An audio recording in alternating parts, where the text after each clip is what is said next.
Gary Beekler, and I am live in San Francisco, California, Poop City, USA. And this is Friday Night Tights, the Friday the 13th edition. And before I get started to announce our illustrious guests, I would like you to please consider to subscribe. A lot of you out there are watching and haven't subscribed yet. I would like to humbly ask you to subscribe, like, and share this video because of Quarter Black Garrett's boss. YouTube changed the algorithm, and we are all suffering now because of it. And we don't get the traction we want. I'm just kidding, kind of. And so it's true. But yes, YouTube did change something to favor the big corporations. And it wasn't Steven Crowder's fault at all. It was YouTube bending the knee, and we all know the story behind that. So if you could consider doing that, I would greatly appreciate it. Now, on to Friday Night Tights, and we're going to go around the horn and announce or introduce our guests. And we'll start with the one next to me. Which way do I get a poke? This way. Okay. Odin's movie blog. You know him from Geeks and Gamers. He's got a beard that's pretty good. You know. Odin. What's up, Odin? I'm doing fine. Apparently, my beard's not as good to get a beard oil sponsorship. More on that later, ladies and gentlemen. And yeah, ladies, hey, I watched Titans episode 2, and there's a bearded lady in there, so she might want some beard oil. It works. You know him, you love him. He actually is the nicest person on YouTube, but some people just don't like him because, well, all those facts are very bothersome. Mahler, what is up, my friend? Hello there. It's wonderful to be here, Gary. How do you do? I am great. It's good to talk to my Buffy bro. Oh, yes. Us against the world. I'm spreading it one person at a time. Yes. Everyone will know the greatness of Buffy. It is great. Just separate it from the insane person who wrote it. Listen, it's okay. Yeah.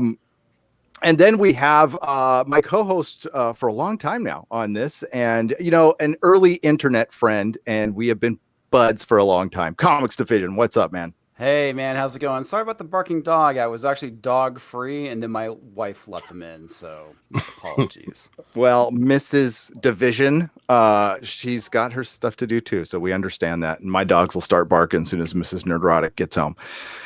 I just did a live stream with him. I met him a couple weeks ago. I consider him a friend. He is a cool dude. He's a member of the Fandom Menace, and he's also on a little show called Steven Crowder. Quarter Black Garrett, what is up, my friend? What's up? Thanks for having me. I appreciate it. I got my whiskey ready. I got a little bottle here. You're going to need it. I'm going to need it. I got ready, so I'm ready to go in. Excellent. And finally, we have the author of the Fandom Menace book on the show. It has taken me much too long to get. Author Stephen Walton. What is up, my friend? What's up, Gary? Hail the Fandom Menace. It's wonderful to be on here with this illustrious group of personalities that I've been watching and taking notes of for a long time now. And thanks a lot for having me on, Gary. You are quite welcome, and thanks for coming on. And I love this new Friday Night Tights thing. I hope you guys do too, with all these people on. And last week was a lot of fun, and some of those people will come back. I know a lot of people love Drunk 3PO. What's there not to love? He's great. I've already booked him for a future appearance. Yeah, we'll get him. What else needs to be said? I mean, that hat, just alone, the fedora. Freaking pimp hat was awesome. And the coke from the storm. I mean, you get cocaine from a hurricane. Yeah, you're incredible. High profile. Where in the hell was that when I was doing cocaine? You know how much trouble I had to go through to get cocaine? I mean, it's not easy to get. You mean you don't just pick it up off the beach? I mean, that's how I get it. No, I mean, it's pre-bagged. Actually, it's pretty easy to get in San Francisco. I'm not going to lie. San Francisco, man. Come on. It actually came to me, so which was very bad. Okay, so there is a lot of topics to cover today. Some are kind of nasty, so we're going to save them for later, honestly. And as Comics Division knows, I have been back and forth. I was going to make a video on it and decided not to. We'll just talk about it here. But I think we should start out with let's start out with Terminator. Let's start out with Terminator. Why? Do we have to? Come on, guys. It's such fun. I know it, but there's an interesting article in The Guardian, if I can find it. And there it is. And I skimmed over it. And we all know this movie's going to just suck. It's gonna blow chunks. And it seems it's a surprise to some people that if you just swap females out for men and then you have them act like men in a movie that's normally, for men, and they don't act like women, that it doesn't really count as a different movie or a major change, or you're not breaking any ground, you're not moving anything forward, you're actually moving things backward. And please remind me to play you a clip that somebody sent me today from, of all people, Freddie Prinze Jr. Freddie Prinze Jr., who has run afoul of the Fandom Menace before, said something brilliant on his podcast the other day, or I think it was yesterday, that we should applaud him for. I mean, don't forget what he said before, but we should applaud him for, and I will get to that. But you got to reward the good behavior and punish the bad. Yeah, exactly. Yeah, exactly. So, we got can shifting to a female-focused future overcome Terminator's dark fate's bad buzz? For one, aptly named movie. I mean, really. Yeah. Yeah. That is its bad buzz. I don't know what you're talking about. That is the bad buzz. It truly is. So listen, everybody wanted Sarah Connor back. That was great. I wish she was in a film that was directed by James Cameron and written by James Cameron. Yes. And we all know now that he wasn't even on the set for this. Yeah. He's been in New Zealand doing his thing. So I'll read a little bit of this because there's a point why I'm reading this, because people have done videos on this, but the Guardian has a different angle on it. You see, is it really all that different, Gary? No. I mean, it's the Guardian. It's the Access Media angle, which remains the same. Yeah. After a string of sequels that have failed to hit the mark, James Cameron may be turning to strong whammon to rescue the franchise. Will it work? Didn't they try that with Genesis? Yeah, no, seriously. Yeah. Like Sarah Connor was like bossing Kyle around, even though that made no sense compared to the original. And then Arnie was just her tool in that film. Like she was it. She was the bee's knees. I remember watching that trailer when she said, "Come with me if you want to live." Yeah. It was like, oh, but if you think about it, no. Well, it's the you same. don't have to think about it that hard. This movie is nothing more than another reboot of Genesis. Yeah, it's the same thing. It's just as bad as Linda Hamilton saying, "I'll be back." It's the same cringe. Like, no, I laughed so hard when she said that. Yeah, but for the wrong reasons, though. Yeah. What I love about this article already is the fact that it says James Cameron is turning the page when he has very little to do with the film, and then secondly, the whole campaign of this film has been whammon. So it obviously has no idea what's going on with this movie. Yeah. And then none of them are acting like women. Okay, so it's male appropriation. They are acting like men, like and that this Terminator protector, why it's a woman. It is that technology only works on women. They can't do it with men. That's a woman? I thought that was Justin Bieber. It might be. Well, yeah, and basically what we'll end up getting is, instead of women, we're getting dudes with tits. Yeah. Oh, wait, Justin Bieber's a dude? Maybe. I thought he was a lesbian. That's By the way, in the Very trailer, butch. Sarah takes credit for preventing Judgment Day, and I was like, ooh. Oh yeah. Even though a big deal in T2 was that she finally reconciles the fact that Terminators aren't specifically always bad, and she's like, you know what, you did a good job, you're a good guy. Hey, John Miles, everyone forget Miles died to stop. Like I was just like, oh, you pissed me off already. We haven't even watched the film. Yeah, right. So the whole thing is, Terminator 2 counted, but it only stopped that fate. And there's a dark fate, then there's a darker fate, then there's darkest fate. And the pages of Hollywood history are littered with failed attempts to propel movies towards box office and critical success. To pinpoint the basic construct of a film that is likely to appeal to audiences and critics alike is a virtually impossible task. Just ask the Disney executives who chose to remove the "of Mars" suffix from the big budget 2012 adaptation of Edgar Rice Burroughs' classic planetary romance novel, John Carter of Mars. ostensibly because previous movies mentioning Red Planet had bombed, and that's their thinking, folks. I mean, we have there's many reasons to not like Hollywood, and agenda is definitely one of them. But their marketing research, it's the most wasted money there. It really is. They are just bad.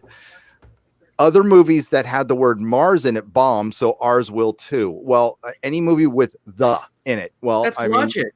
That's logic, Gary. What are you talking about? It must be. No one likes Mars. Come on. No. So only to see a perfectly decent fantasy flick lose more than 200 million at the box office, and really, I did like the movie. I did. Yeah, I like that movie too. I didn't hate it at all. Yeah.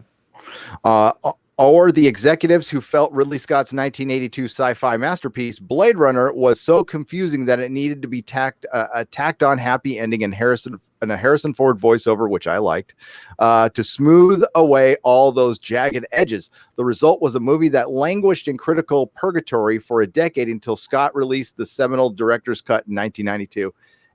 That sounds like bullshit to me. That's bullshit. Yeah. This is maybe it's a 20-year-old. I mean, no offense to 20-year-olds. There's a lot of really fucking smart 20-year-olds like Word of Wolf and Rags and Mahler.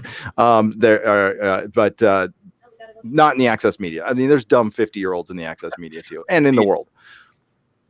But I was there, and people who saw Blade Runner, there was a group of us who liked it a lot. I would call it cult for a little while. But everybody who actually saw it liked it. Just a lot of people didn't see it. And a lot of people wanted Harrison Ford, Indiana Jones, and they got this, the normies did not take to it very well, we'll just say. But the sci-fi nerds did. Yes. Mm-hmm. And you can say that kind of about, the same thing with Terminator as well. Yeah, the first Terminator? Yeah, the first one, yeah. Yeah, I would agree with that. I don't know how much money. The second one, though, that accessed into the mainstream like crazy. I watched that when I was 8.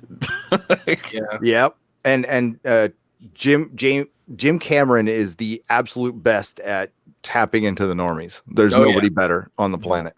Normies love him. I don't know what it is. They just love those giant ships that crash, water. And, I'm going to get criticism for this. Yeah. James Cameron is just a better Michael Bay. That's it. I mean, that's what he is. His writing I'm not is. going to disagree with you. I'm totally not going to disagree with you on that. I agree. I like Bad Boys 2 with The Rock. So I like there. As a matter of fact, I've really come around on Michael Bay considering what we've gotten lately, and I do like a lot of his movies. I do, but James Cameron is just like a toned down, better writing. But it's not. It's very simplistic, and that's good in a good way. On the other hand, there are movies that everyone knows are going to struggle. Sadly for James Cameron and Tim Miller, producer and director, Tim Miller fired Deadpool director Tim Miller. The forthcoming Terminator Derp Fate, it appears the latest sequel to Cameron's classic has already been written off. I don't know where did these reports. Odin, do you know where these reports came from? No. I think that it's just. How they always have we're tracking the numbers. So they must be tracking pre-sales, I'm wondering. And that's where they're getting their information from. And to admit that out loud. It must be so much worse. It has to be. Just look at the freaking trailer. Compare it to the original two. I almost said the original two. The first two Terminator films. What did you get? You got an unstoppable murder machine. And in these trailers, we don't get anything really exciting. We see Grace beating the crap out of faux Terminator, and that's really it. And it's like, that doesn't build But we any get tension. double Terminator. Oh, but we How get cool double is Terminator. that? Oh, God, that's Double. cool. That's cool when there's tension and you're afraid of the thing that is out to murder you. But you don't get that. And that's kind of the issue. Mm-hmm. Reminds me of the Predator trailer, where they were like, "Look, that Predator's like twice the size of a Predator. Look at that. That's It's so the cooler." Super Predator. Yeah. It's just like, guys, you're missing the point. You're missing it so dramatically. Well, I think if we didn't have such a hyper state of wokeness going on in Hollywood and them pushing that kind of narrative so much, that this trailer might have been maybe better received. I just don't think that the Terminator in this one it really offers anything. It's not exciting. There's nothing in these trailers that's made me excited at all for that character. Exactly. The only thing I am excited for is seeing Linda Hamilton again. Honestly, because I was, when I grew up when Terminator 2 came out, I loved that movie. It was a cultural event that lasted for a long time, had a lot of resonance. They just have never been able to recapture that. And I don't think Dark Fate's going to do it, and I think they know it too. Yeah, I think you're right. I think you're right that everything in this trailer, it's all stuff we've seen from Terminator movies that have not worked. Mm-hmm. Like, oh, you've got a liquid one. Oh, okay, and he's not just liquid; he's got an endoskeleton on the inside. It's all the same exact beats from the movies. Worse than the T-1000. Yeah, right. Worse. So, well, I mean, as far as like the progression of technology, though, like it makes sense what the new bad Terminator. It makes sense that what they did with that character. It's just that there's nothing in it that really generates any excitement as far as the story in any of the trailers or leaks that we've been given. Well, like, even the times they copy the originals were frustrating me, right? Because like Terminator 2 is very, very close to my heart. So you have the scene where Arnie's like they've crashed the cars into each other, the liquid nitrogen lorry versus the little family truck thing, and he like climbs all the way up in that really awesome wide shot and then just blasts the like I don't know if it's an M16 or whatever into the T-1000's face, and you just get him obliterated. And they have that in the new trailer, and I was just like, why did you steal that? Yeah, Make your own stuff. Stay away from that stuff. Because they want you to remember. That's why. Right. They want you to remember all the good things, and it's not going to be the good It's things. like they're reinventing all these films, and they're with the woke agenda, really, Well, and they're trying to hit all the take all that nostalgia out. This movie is going to be forgettable, and that's like the thing that I find so ridiculous about this is what makes that movie memorable is the woke garbage, because it really does make it stand out. You take that away, this movie has nothing. Yeah. Yeah, nothing. It's got nothing new. It's not bringing anything new to the table. Yeah, exactly. In fact, it's actually taking things away. It's taking things away that could possibly make things better. And that's what Hollywood has been doing, this overcorrection, which again, I have audio of a Hollywood actor admitting to it, which I mean, it's obvious, but we know, but to hear it is so goddamn encouraging. I was so fired up when this person sent it to me, and this person is unfortunately they're anonymous, but and I can't say more than that. But it'll make Mrs. Nerdrotic happy. She likes Freddie Prinze, and I told him, before I heard this, I heard Freddie Prinze's name mentioned. I'm like, F that dude. You talk shit about the Phantom Menace, but it's believe me, it's encouraging. And he says something very interesting about hashtags that I agree with.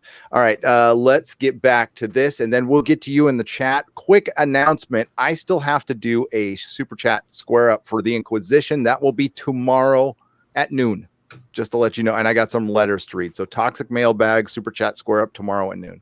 On the other hand, there are movies that everyone knows are going to struggle, blah, blah, blah, blah. Reports suggest that the film is... which restores the timeline and to a certain extent the main cast, overseen by Cameron in the original 1984 movie and its groundbreaking 1991 follow-up Terminator 2, blah, blah, blah, will open to just 35 to 40 million. I'm guessing it's closer to 30. That's my guess. It's rated R, right? I have no idea. That part's interesting. Know, I'm pretty sure it is rated R, and it's just like, I don't know if that's going to do anything for you.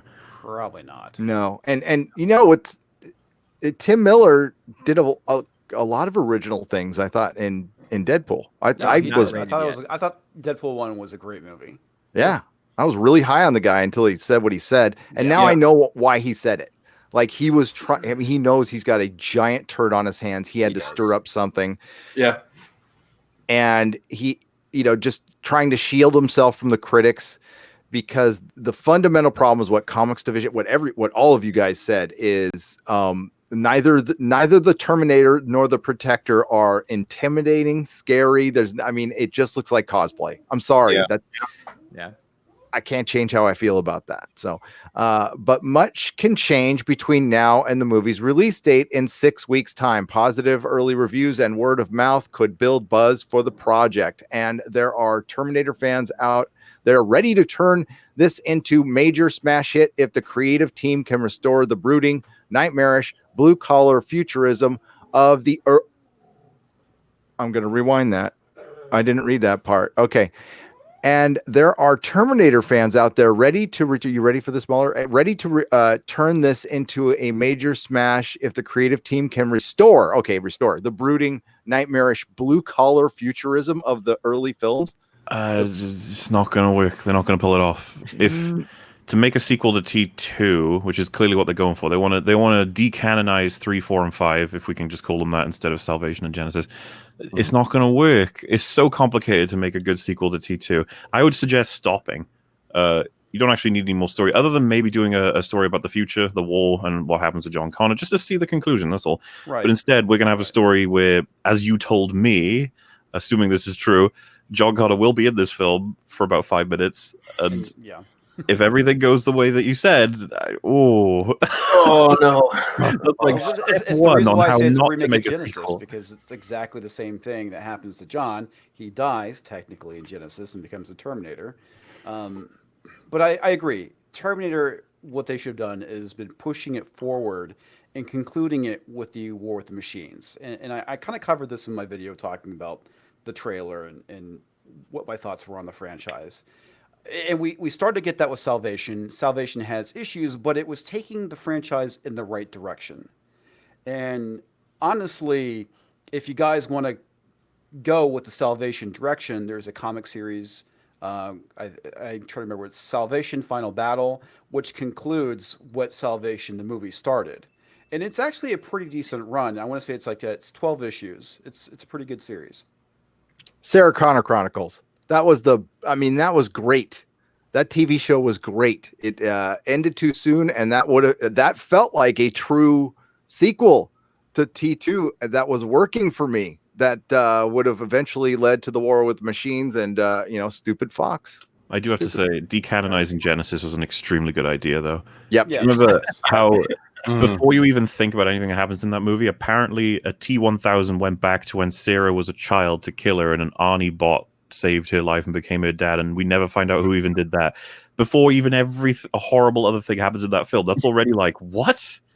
What? Yeah. What do you? Why?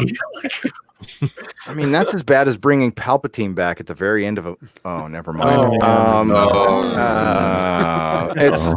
It's fair to ask why audiences have failed to get turned on by advanced publicity.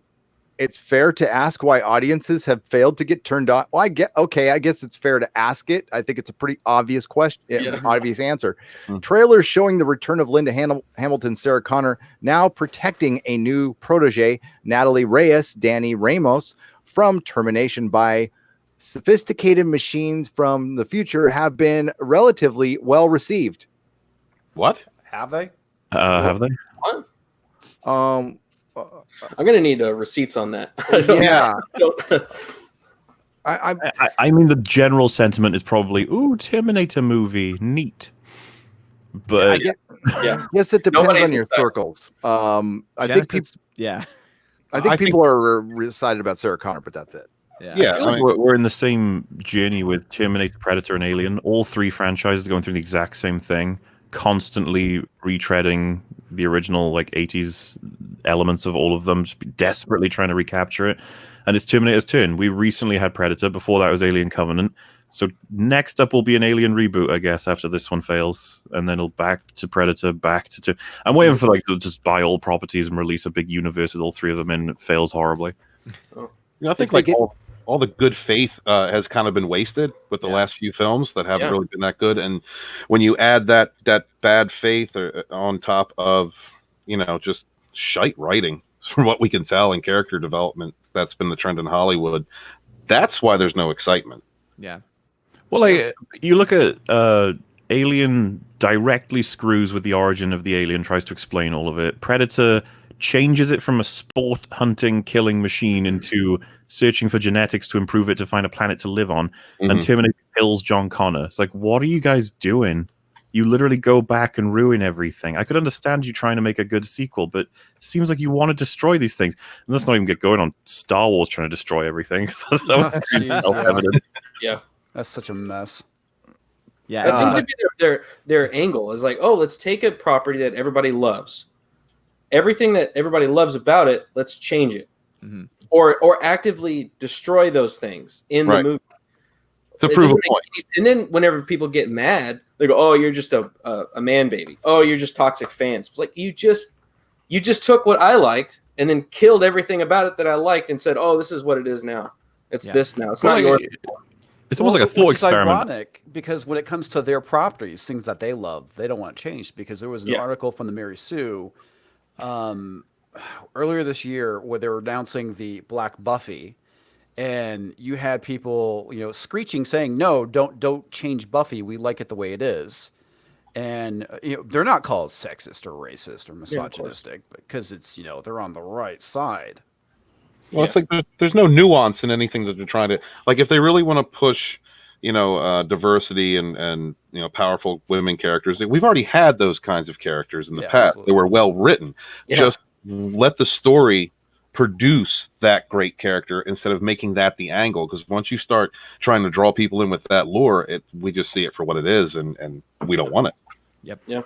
Going from Alien, Predator, and Terminator, by the way, if we translate this into Back to the Future and Gremlins, they're two properties that I'm waiting to get destroyed next. How would you do it? It's like, you create a movie that explores Doc's past. He was a nerdy kid who was picked on, and he wanted to kill everybody, and he created a time machine to try and do it. You're like, no. Gremlins, they're a device created by America to try and kill everybody that went wrong. You're like, what are you doing? No. Stop it. No. With everything. Leave it alone. Oh, as It'll long be as a Robert strong- Zemeckis is alive. It'll be a strong woman of science who creates the Gremlins, though. Oh, for and sure. she's and then the Absolutely. men will have perverted it in some way or another. Yeah. But yeah, no, you're right, Odin. It's the Mogwai. It's going to be a little girl. She's going to be the savior. She's special. Nobody knows what she really is. The key She's to the key everything. to everything. Everything. Of course, Billy Peltzer will be in the film, but he'll be bumbling. He'll screw something Mhm. up. Yep. And be like, look, it's that guy, and he dies at the end, of course. Yes.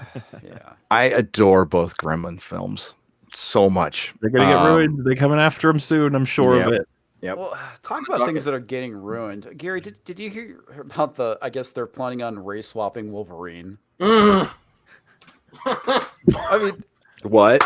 yeah, Cosmic Book News Wolverine? has an article about this. They're talking about race swapping Wolverine. It's He's just like, Canadian. Why would you do that to the Canadians? I know. They have so little. They have so little. I say the last rumor I heard was that Henry Cavill was going to be the next Wolverine. Oh, Really? I mean, he really? I mean, he's old. Yeah. I sat. I was next to him in a subway. Yeah, that's true. No, okay. What do they want to swap it to? I don't know. I haven't read the article yet. I just happened to see it on. Why don't you Cosmic just Book News. create a new? Never mind. I know the answer to that question. Why do we ask that question so much? Even if- That's the thing with Buffy. It's like make your own character. It's like, no, we have to bank on the name while also bringing in this new woke version. You're like, but she's already a girl. It's like, not good enough. Oh, okay. not going to let a man that- take credit for a woman's work.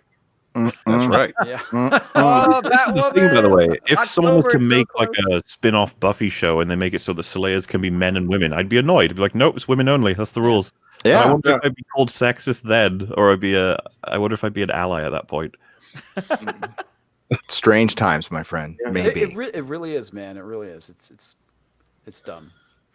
So perhaps audiences have simply turned out too many times to catch previous sequels. You think? Perhaps Cameron's cachet as hands-on producer was damaged by the lukewarm response from Robert to Robert. Whoa! You're not blaming Alita on this. Oh, Perhaps yes, they are. Cameron's cachet as a hands-on producer has been damaged by the lukewarm response to Robert Rodriguez's Alita Battle Angel. That's a Lukewarm? shot. That's a shot right Oh, there. for sure. That is No. a total What shot. are they talking about? They're basically they're conflating that Cameron being the producer of Alita, that's proof that his name power is gone. Well, honestly, no. I can name. There's a bunch of movies he produced that flopped, and Alita didn't flop. But I'm trying to think. Yeah. What was that one where your memory or reality was on a CD-ROM? And it was in the freaking 90s. It was like the first movie he produced. What the hell was Ray Fiennes was in it? Oh God! Somebody help me in the chat. You know what I'm talking about. Didn't he like partially promote Genesis as well? He was Yeah. like, I was watching it, and Strange oh my god, Days? I was seeing things I recognized. Strange Days. Strange Jing. Days? Oh, I actually like Strange Days. But no, you're right, Mahler. He was, and I actually put that in a video. He actually said the same thing he said about this movie. He said almost word for word. Yeah, I lost so much respect for him promoting Genesis. I was like, screw you, man. Genesis destroys Terminator as a franchise. I think there's some serious Me Too stuff that he's fighting off. Just considering what I used to hear from that guy, like constantly. I mean, like, forget the 19 divorces and all that, but I mean, he's a Hollywood. He's always been known as like this tyrannical force on the set and screaming matches. Oh yeah, I mean that's what directors did. That's how they got shit done, though. That's how things work. What I think's worse, by the way, TLJ's damage to Star Wars is like they take characters and then change them, and they change rules, change all this and stuff. Or Genesis, where they literally delete Terminator 1 and 2 from existence. They're just like, they're gone. They don't exist anymore. What's actually worse? TLJ, because like Gynesis, I can just erase from my mouth. I mean, like, Gynesis is like nothing I even give respect to. And I have to, I mean, begrudgingly, I have to watch Jake Skywalker, played by Mark Hamill, the original character. And that was the first time he was back delivering lines. And that's what they did. Like, you'd rather see them killed or removed from the universe than puppeteered to be something they're not. Like, Yeah, that's a good question. That's a very good question. So I want to get back to, I want to get right down to the misogyny. Let's just get right to the misogyny. Even more unpalatable, even a more unpalatable prospect is that it is possible Dark Fate is suffering from a kind of misogynistic backlash that affected the 2016 Ghostbusters remake. I mean, it only took them 4 paragraphs to get They should just it makes sense. Nobody liked Terminator 2, Sarah Connor, really unpopular character. Everyone hated her. Yeah, apparently. So yeah, let's surround our entire marketing kit. Now, the actual film, okay, I'm not talking about the product here, but everything around it, started by Tim Miller, and the casting and that poster, and everything about it has been woke. That's the backlash, and it's from men and women, and I'm guessing the percentage of female Terminator fans is somewhere under 10%. As like hardcore, like I'll buy the comics, I'll buy the toys, I'll buy the books, I'll buy video games, I'll watch the movies over and over again. I'm not talking about, I like the Terminator movie, it's great, I love the Sarah Connor has more male fans than she does female fans. Gary, you can't say that, Gary. Okay, I am a female fan, Gary. Yes, I know, but I can say it. But the funny thing too is that they always ignore the female fan outrage, but they always focus on the male because it's so easy to point your finger and say, look, they hate women, they're misogynist. I mean, just my wife says that all the time. It's a trick they've been pulling since the Battlestar Galactica reboot. It just evolved and kept going and went through Gamergate, and now it's in Geekergate.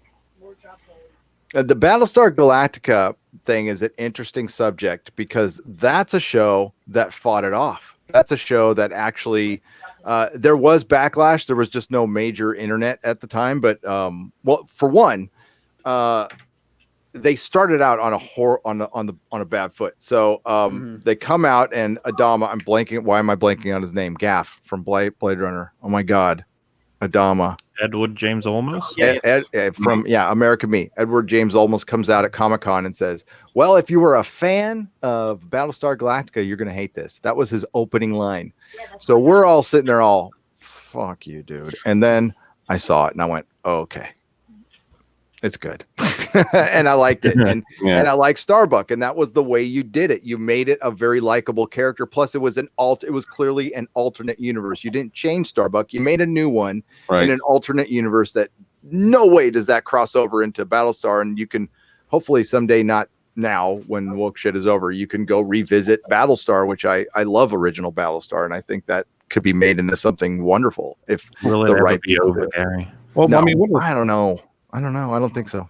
One of the biggest problems, I think, was that the traditional fandom for Battlestar that had been carrying it on and hoping and wishing for something to happen were teased with a Battlestar Galactica show that had some of the original actors, and they were going as far as pre-production, and then it was just stopped.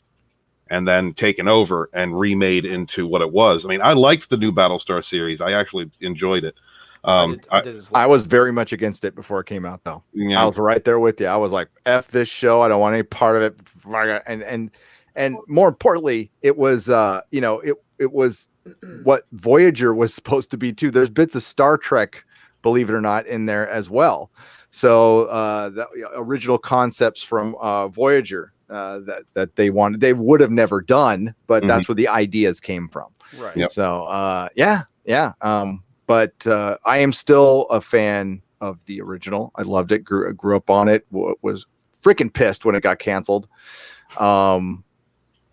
When Starbuck came back in Galactica 80 and they did that Enemy Mine with the Cylon. Oh my God, that was good. That was so good. Dark Fate is almost as heavily focused on female protagonists, with everyone's new favorite sci-fi queen, Mackenzie Davis, also joining. Oh, who is she? I mean, she's everybody's sci-fi queen. No, I don't get that. Things. She's been in like *Halt and Catch Fire* is probably her most notable work. She was in Preacher season 1. Was she? Yeah. She was in Blade Runner 2077, or no, what was it? 20. She was. Who did she play? She played the hooker. Yeah, that's right. She was the main hooker. Oh, I didn't even know Like that. actress. She looks good when she's playing a girl. She's not a bad actor. No, I totally agree. I didn't like Blade Runner 2049. I can't remember most of it. Gary, we're soulmates. That's where I disagree. I loved it so much. I huge fan of the original, and I wish I never saw it. Mrs. Nerdrotic, who is probably maybe a bigger fan, which is hard to say, didn't like it either. I was blinded by the cinematography. I was so captivated by every visual effect I saw. I was like, I don't care if the story isn't that great. I love everything I'm seeing. It looks beautiful. I can't remember anything that happened in the story, but it looks beautiful. It is. I enjoyed it for what it was worth. I mean, I wouldn't call it Blade Runner, but I did enjoy it. Yeah. Mahler, how many people walk slowly to doors? I was 50-50 on it, maybe like 60-40 in terms of dislike to like. I was like, but then I had my best friend, like in real life, who's like Blade Runner the original is his favorite piece of media in history. He showed me it because I didn't go see it in cinema. I wasn't interested. I don't think Blade Runner needed a sequel, but we watched it, and then he was like, right, now let me explain to you everything that's wrong with this. And I was like, okay. And he did it for like hours, and by the end of it, I was like, oh my God, this is a disaster. The new Blade Runner is awful. And, in this article, him to make a video. Yes, you do. And in this article, they talked about the tagged on happy ending for Deckard. What did they do at the end of Blade Runner 2049? That's one of the things people hated the most about the theatrical version was the happy ending. And they gave him a fucking happy ending. Yeah. It's like, what? All right. And this guy's going to do Dune. And visually, he's an amazing director. I don't get me wrong, but everything he does is really slow. And Sapochnik was pretty damn good visually in Game of Thrones. That didn't help in season 8, did it? Nope. Well, because he had checked out. I mean, I did a video. I'm sorry, but I'm a YouTuber. I did a video on this, and in the interview, he said, like, I don't like genre. I mean, he's really good at something he doesn't like. That's a bummer. In fairness, we had the wrong TV settings. I'm sure all of us. It was our fault. Yeah, that's right. I forgot they blamed on TV settings. That's just like it's our fault. Terminator's gonna suck. I was listening to Midnight's Edge live stream, and they were discussing Solo. And I'll correct everybody on this, and this is just the most obvious thing. A movie doesn't change by its release date or word of mouth. It's either good or bad to the general public. And like Solo, they were discussing if it would have done better if it was released at a different time. Nope. It could have been the only movie released that entire year. It would have gotten the same response because it's a boring movie. And the general public, it did what it was going to do no matter what. There are a few rare circumstances where the movie studio fucks up, like John Carter. But I still think John Carter, if you put Of Mars, might have tagged on 10, 15 more million. That's about it. People just wouldn't have gone. And it's too bad. But that's it. So this movie was never going to be good. And I was convinced before I saw a frame of it after I watched your video on Predator, Mahler, because I'm like, this is just going to be another Predator. I mean, it's almost beat for beat the same thing. We're gonna redo this, amp this thing up, put some more whammon in. And like Predator T2 and Aliens and Alien and T1, they're all very close to my heart, and I have to watch them get shredded once per like 4 years. Yeah, I was so pissed in the cinema for the Predator when they announced the stupid revamped history of the Predators. Like my friend told me to stop shouting. I was like, this is so stupid. That's the one that came out the most recent, right? Because that's I Came out last Yeah, winter. People thought Shane Black would save it, and I was like, did you see Iron Man 3? That might be unpopular. But you see, that's why I kind of like the Predator, not because it's a good Predator movie, but because I was entertained by Shane Black humor. But that's I can usually admit like wasn't a it, good movie. but now I'm a fan of it. But Yeah. come on, Gabe Perry. We're gonna get to the chat. We're gonna get to you in a second, and I'm gonna wrap up this article because we've got to get to how it's bothersome to the trolls because of the sexist misogyny.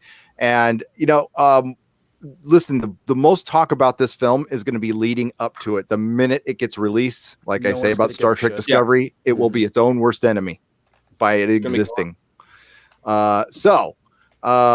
While Cameron has slightly odd sense of ownership over the entire concept of championing strong women, it's hard. Well, because he's into them, that's obvious. It's hard to argue that the fact that the films have done just that. But previous Terminator movies have frequently featured a male triumphative of John Connor, Kyle Reese, and the T-800 Terminator. Yeah, Terminator it's an Arnold Schwarzenegger action vehicle. That's it. That's it. It's freaking Running Man. That's it. At their core, even if there are some episodes, one or more, those were presented as a shadowy or even unborn figure, there are suggestions that Edward Furlong may return as Connor in Dark Fate, potentially through some sort of digital de-aging. What seems certain is that he and Connor are no longer the heart of the Terminator's future. In every Terminator movie since the original, it has been Skynet's intention to defeat the male leader of the post-apocalyptic human resistance. But the Dark Fate is a young woman, Danny, who everyone is trying to murder to protect from evil robot oppressors, because she is the key to everything. If that is bothering the trolls, and there are hints that the latest trailer that Danny may be the mother of a future resistance leader rather than the leader herself, then surely it holds out some hope for the rest. This might be a belated attempt by Cameron to wrest Terminator back from the men in suits who put it back on track and put it back on track. And frankly, it would be preferable if he could have been bothered to find time to direct or even turn up on the set. But at least he is finally switching up the narrative and sending us to unknown territory. Okay, unknown territory. Unknown territory. Switching up the narrative. Okay. The robots are going to chase the people. The people are going to run from the robots. They'll defeat the robots, but then the fate will continue. What's unknown because it's not Skynet. This isn't the franchise for that. This whole franchise is built on the idea that we know what happens in the future. So why would it be unknown? That line is so perfect at how unaware the shill media is. It's like it's the same fucking thing. Okay, let's be honest. Whether they call it Skynet or not, they're still sending man machines back to kill someone. It's the first order thing. It's the first order. First order is just the Empire. Just because you call it something different doesn't mean it is something different. It's Under new management, new branding, new Terminators, new Skynet. But we're not calling it those things. Yeah, it's ridiculous. Death Star is a Death Star. I mean, exactly. But it's Star Killer Base. It's not the Death Star. Never mind the fact that it's round and has a giant space laser.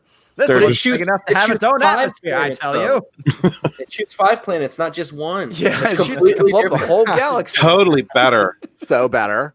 You love the T1, T2, John Connor is going to be a respected leader of humanity that's going to take us to victory. T3, he's a drug-addled idiot. You're like, okay. T4, he's a guy who's a bit more respectable, Christian Bale, but he ends up getting a heart replacement from like a Terminator, and you're like, oh, that's weird. And there's a whole bunch of retcons in that film, but I still think it's stronger than 3 or 5. Oh, yeah. Agreed. T5, he gets turned into the villain. You're like, okay. But at least that was post saving the war, so it's like, all right, you have something to play with. It's still stupid. And then this one is just like, oh, he's dead. no, he's dead. Fuck it, he's out. He's literally John Connor's been treated so horribly since T2. Yeah. It sucks, man, because I mean that's and he never defeated the robots. Yeah, he never defeated the robots. He never accomplished anything. Yeah, as a Terminator fan, that's what I see. That's all I ever wanted was to see John Connor defeat Skynet. That's all I want to see, and I'm never going to get it. You're a misogynist. Like they're just building up the defense for when it fails now. Start blaming on the misogyny and all that, and then as soon as it comes out, my only question will be, if it does fail, are they going to go on the attack like the Ghostbusters 16? Absolutely, Probably. they are. Yeah. That's their MO. And that's their marketing. Yeah, absolutely. And we were talking before about the rating, so it has not given a rating yet. But I posted what was announced at Comic-Con, where the director Tim Miller said that it would be rated R. However, something tells me that they might be making some cuts, because if it's rated R, that film's not making any damn money. Yeah. Because even a film like Godzilla, because I was looking up to see what a similar film might be. Godzilla, King of Monsters, which did not make a lot of money, by the way, over the summer box office, made $47 million domestically in its opening weekend. And if this is projected to make 30 to 35 million, and it's going to be a rated R film, that movie's not going to make anything. It's rated R. It is rated R. So just a thought, by the way. If they're saying that this is continuity after T2 and John actually does die, then why in T1 did Kyle Reese not specify you got to save his life from after you defeat Judgment Day because he dies again? It changes. This is the thing. I'm like raring to jump on this thing for ruining everything again, because that's all they ever do. They never like work hard to get a script that makes sense. If they kill John Connor in the beginning of this movie, every time I watch T2, I'm going to be like, okay, well, what's the point of this? Yep. They go through this whole movie trying to protect John Connor, and then he's just Judgment Day. Just bring on Judgment Day early, because you end up with it anyway. So create a decent post-apocalyptic movie of humans versus robots. Make it, write it well, and that could be a great continuation. Yeah, it's like the hyperspace ram. Now, every time I watch a Star Wars, I'm like, well, this is useless because they could just hyperspace ram it. Yeah, no, it makes total sense. Nobody thought about it before Holdo. Holdo was the first person to think about it. It was the hair. Even though Hux sees it coming, even though Hux clearly knows it's going to happen, for some reason everybody's aware of it, but nobody ever does it. Do you think they named him Hux because it sounds like Hux? I think I they really did. I kind of do. Absolutely. I just thought of that, and it's taken me a long time. Sorry. Seriously, you haven't thought about that yet? No, but I mean, Jesus Christ! I walked out of the movie theater thinking, really, General Cucks at that point. Considering in the opening of the film, he blows up an empty base instead of every single remaining Resistance member. Yeah. I'm the guy. I'm the guy who saw Pulp Fiction like 20 years later. Went, oh, wait, do you think that was Marcellus's soul in that? They were angels. Dude, you're killing me, man. You're killing me. Captain Destiny for $14.99 says he sent me a package, and you should receive it. Should have received it on Monday. I'll go pick it up tomorrow. Destiny Captain, thank you very much. Thank you very much. One of the things in there needs to go in the dryer for 10 minutes for a heat set. Okay, I will do it. I own a dryer. I will put it in there for 10 minutes. You're awesome. And another piece has to be inflated. Awesome. Captain Destiny, you are the best viewer ever. Thank you.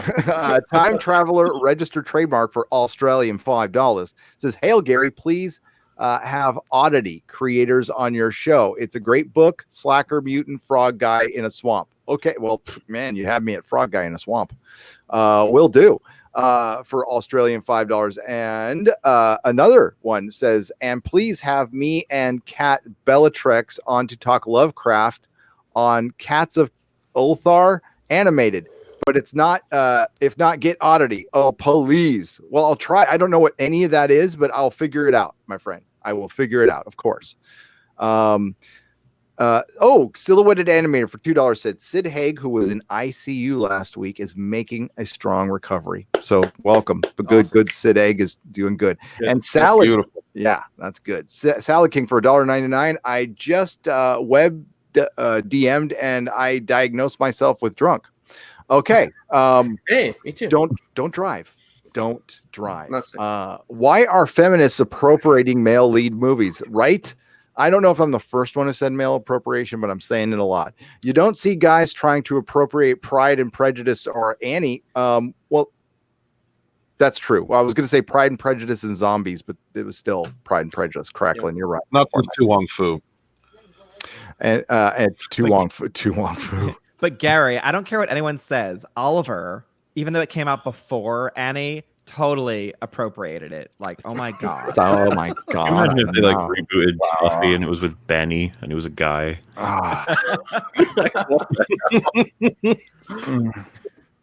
There is a way they could do it that would be woke. There is a way they could reboot Buffy with a guy and it be woke. I'll just let you use your imaginations. Yep. Salad King, Yeah. $1.99 says hi, Mooshly. Mooshly. Hello there. Mooshly. All right, we're gonna so let's get back to here because I want to talk to Mueller some more. Mueller, are you gonna be able to come back? Because I'm gonna kick Mike Miller in the balls for inviting himself. He better bring it. But are you gonna be able to come back in like 45 minutes, or are you busy? Yeah, sure. Just let me know. Okay. I'm sorry, and I apologize to everybody, but Mike S. Miller invited himself, so man, he better bring it to the table, dude. What a bastard. What an ass, man. What an I'm ass. just kidding. Jeez. But we got a couple more minutes with Mueller, so we're gonna, and then he'll come back. So by the way, your last video, dude, was so good. So good. I was so upset. Oh my god, I managed. I got an extra workout out of it. I just decided to stay in the gym for a couple hours, and it was nice. It was good. So applause. A lot of people would leave comments where they're like, "Oh, the plot summary's over. I'm near the end of the video." It's like not even halfway. Okay. It's the way it goes. That's the way it goes. But well done. We have some Game of Thrones news that I'm gonna save to when Mueller comes back, so he and I can discuss what they're thinking, because I have no idea what they're thinking by doing what they're doing. They have no idea what they're thinking. That's No, they really don't. And it's this thing that, I mean, the internet exists, and it would be really cheap to hire an intern. And I know they have them at the companies. They must just not pay them well or not listen to them. You can get a very good general sentiment of what the fandom is thinking about your product by just paying attention. By just looking around, going full steam ahead on stuff when there is the Game of Thrones backlash was as big as the Fandom Menace. It was filled with normies. It was a different type of backlash. Yes. Yes. It was massively huge. I mean, I had 24,000 people on a live stream, and Mueller had like the same number on the same night. So that's very unusual, by the way, for any YouTuber, even huge YouTubers. So people were upset. People were mad. The pain is real. Yeah. It's very real. Very real. Very real. So we will get to that. But yeah. So let's bring in Mike S. Miller. I love you, man. I'm sorry we're switching It's this okay. out. It was good to meet you. Wonderful to meet you too, sir. It was nice to meet you, Mueller. And we're gonna have Mueller back. Oh God, this kills me to remove him. And bring in this guy right here. What's up, Mike S. Miller? But Look what you did. It's not Mike S. Miller. It's half Jap Mike. Oh, I see what you're doing. You're stealing my brand. You're stealing my brand. You can't do that. It's not cool at all. Just riding your coattails, Garrett. Just riding your coattails, man. And what is he? He rolls in with the racial Garrett, you're killing slur. me with this. Jesus. That's right. What's right. up, Mike S. Miller? How's it going, man? You invited me. You're the worst. I don't recall. I can't help it if you have Alzheimer's. Jeez. Oh, Louise. I'm gonna have to back him up. I did hear you say that he was gonna come on. No, I'm just giving him a hard time. I know. I'm just saying. That's how we do. That's how we Everyone do. has to give me a hard time. So we got Mike S. Miller in here so we can talk about Bloody hell, I am DC glowing. Comics. You are glowing. So I was gonna do a video. I recorded the video. I was gonna show it to Comics Division, and I'm like, fuck it. I don't want to put it up because it's about Zoe Quinn. I don't want to really get into her sordid history and everything. We all know what she did. I'm hearing an echo. Yeah, I was too. Echo. Not anymore. Is it me? It might be. I don't know. And Do you have headphones on? Zoe I can put them on. Yeah, it might help. I just turned you down. Yeah. So Zoe got hired. She was already working for DC Comics for Vertigo. And listen, she tried to meet to an independent gamer. Some news has come out that shows that might not necessarily be true. I don't know all the facts, and I don't care. I thought that was like her boyfriend for a while or something. It maybe. And this guy named Alec, poor guy, had some problems. So he left this mortal coil, and listen, that was his decision. Yeah, that was her boyfriend.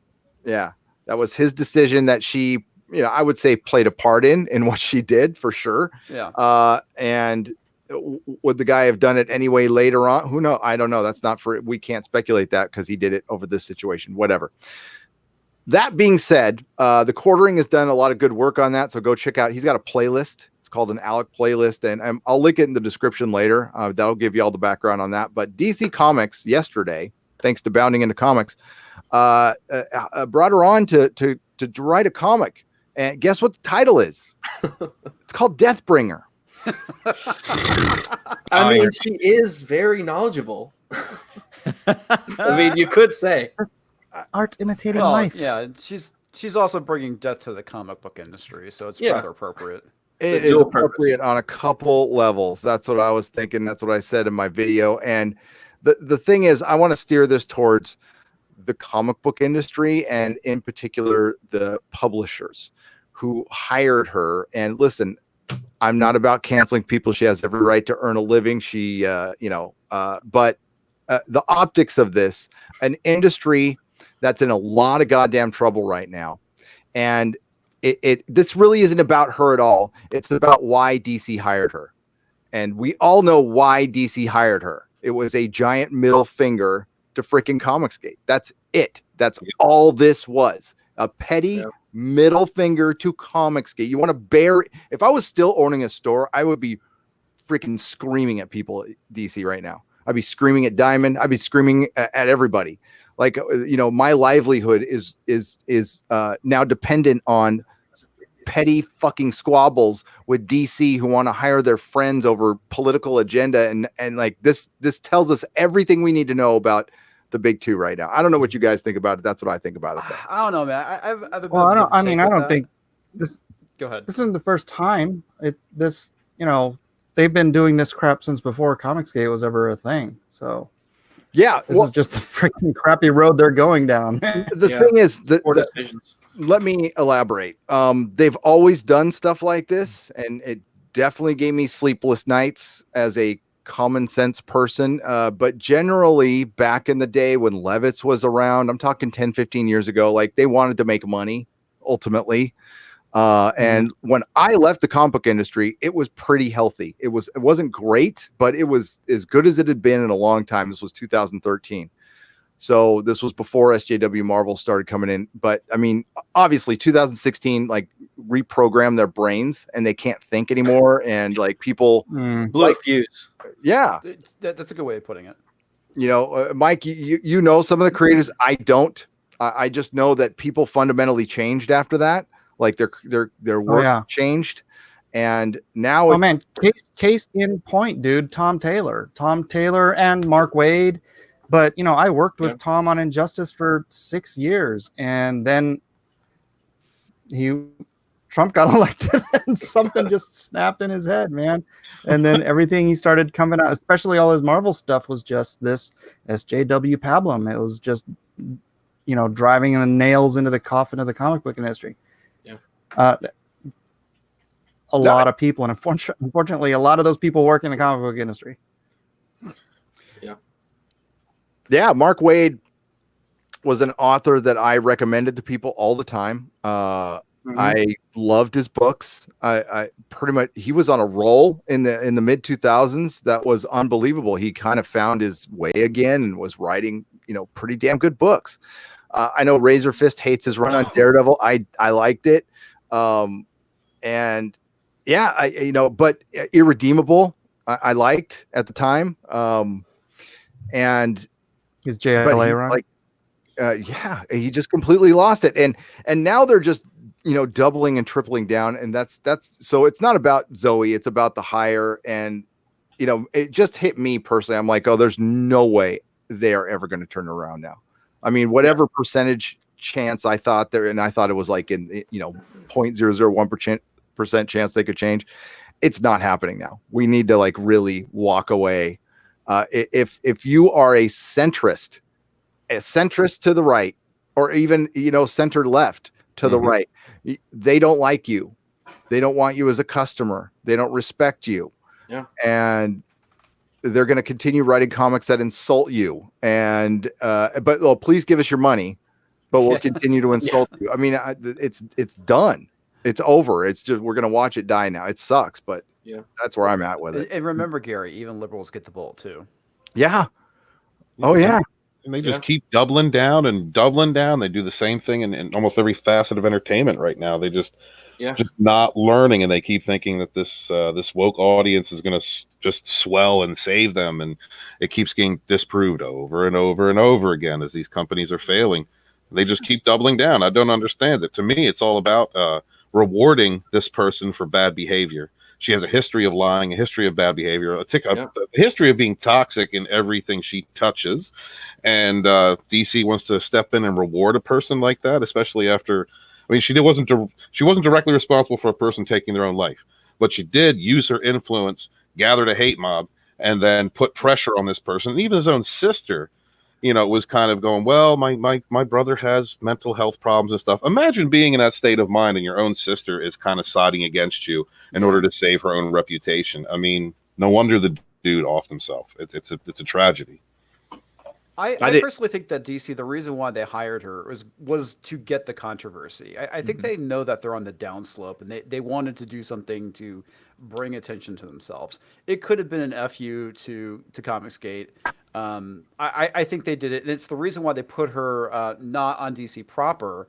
It's the reason why they stuck her over at Vertigo, is because they didn't want her tainting any of that stuff. Never mind now, because you have like books like The Furies, which is complete SJW trash, but I don't know. But she is now writing a Superman book. Oh, holy shit. They actually gave her a Superman book? Yeah, they moved her from Vertigo to wow. She is writing Superman, Batman, Deathbringer, Batman Who Laughs, alternate, and well, I'll read you. Well, I know that they brought her over to Marvel. No, wait. She's going to be doing something Marvel, there. at least, this was before the Alec incident. This was announced after the Alec incident. Okay, I'm going to that's and interesting. John F. Trent, if you're watching John F. Trent, the genius that you are, this guy wrote an article and he just described the book. He didn't elaborate because he doesn't need to. Here is DC describing the book. A story of a hero, and this is Wonder Woman, by the way. Quinn's story will focus on Donna Troy as she becomes infected by, it was Donna Troy, not Wonder Woman, infected by the Batman Who Laughs toxin and turns her into the worst version of herself. DC Comics describes the story, a story of a hero who is done with bringing peace to the world that cannot be trusted with it. A woman whose newly awakened dark side is ready to burn it all down and forge a new destiny. And then John F. Trent dropped the mic because he just described the next issue and that's it. And this is after they knew. I mean, they must have been, I'll agree with the quartering on this, must have been interviewing her for this book, either via text, email, whatever, while this stuff was going on. There's no way they weren't aware of it. And they brought her on. If she had written comics before or stories in video games that were amazing, honestly, I would, listen, she's never shown any desire to write a comic. I've never heard her in relation to comic books before. I don't know how good Goddess Mode was. I know Vertigo shut down. It wasn't good. It wasn't good.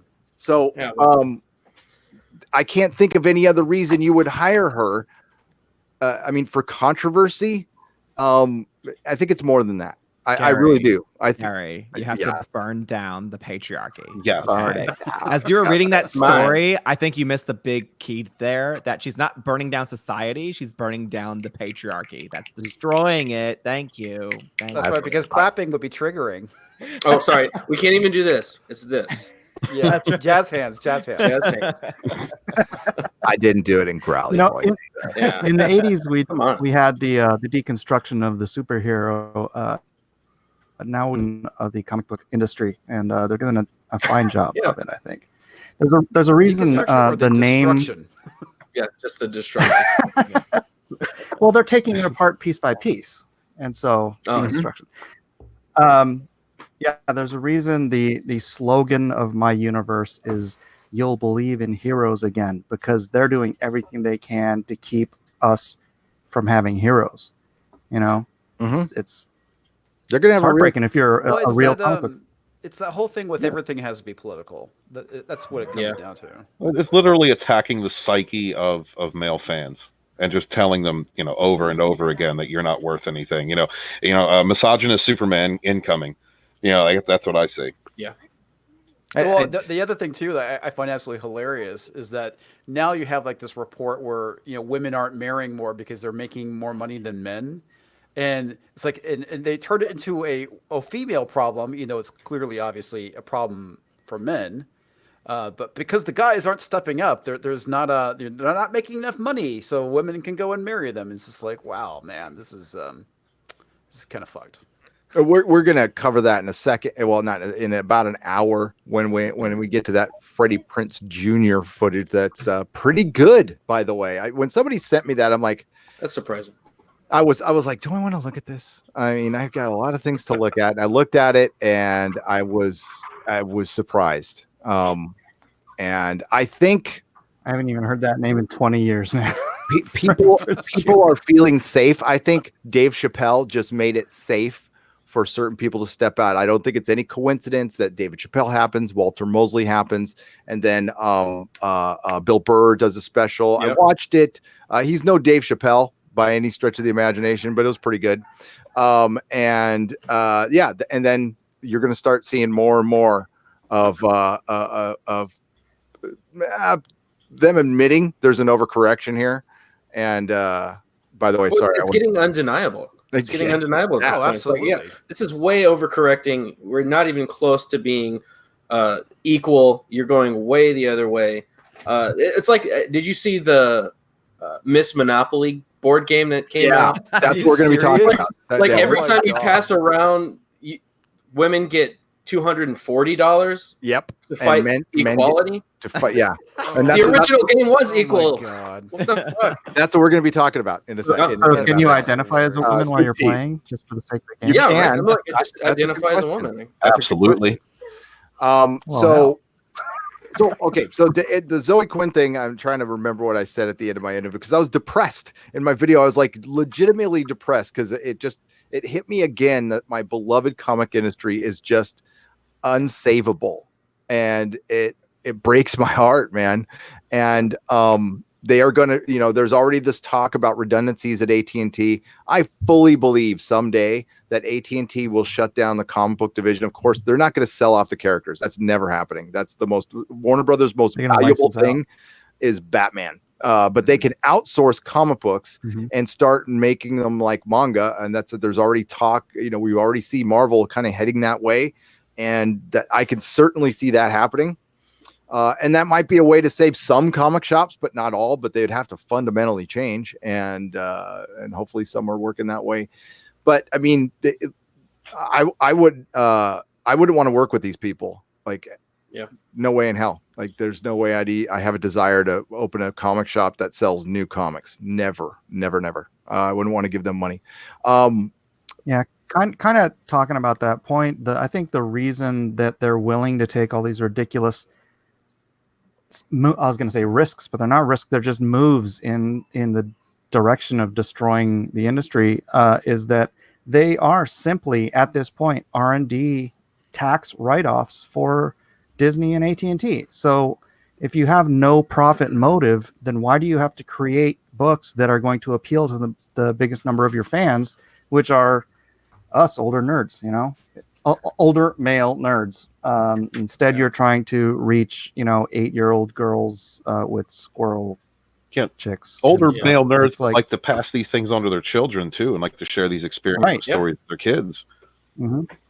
Yeah, I'm my kid is eating up old comic books and those comics that they said kids wouldn't like. I mean, he's reading Silver Age Doom Patrol.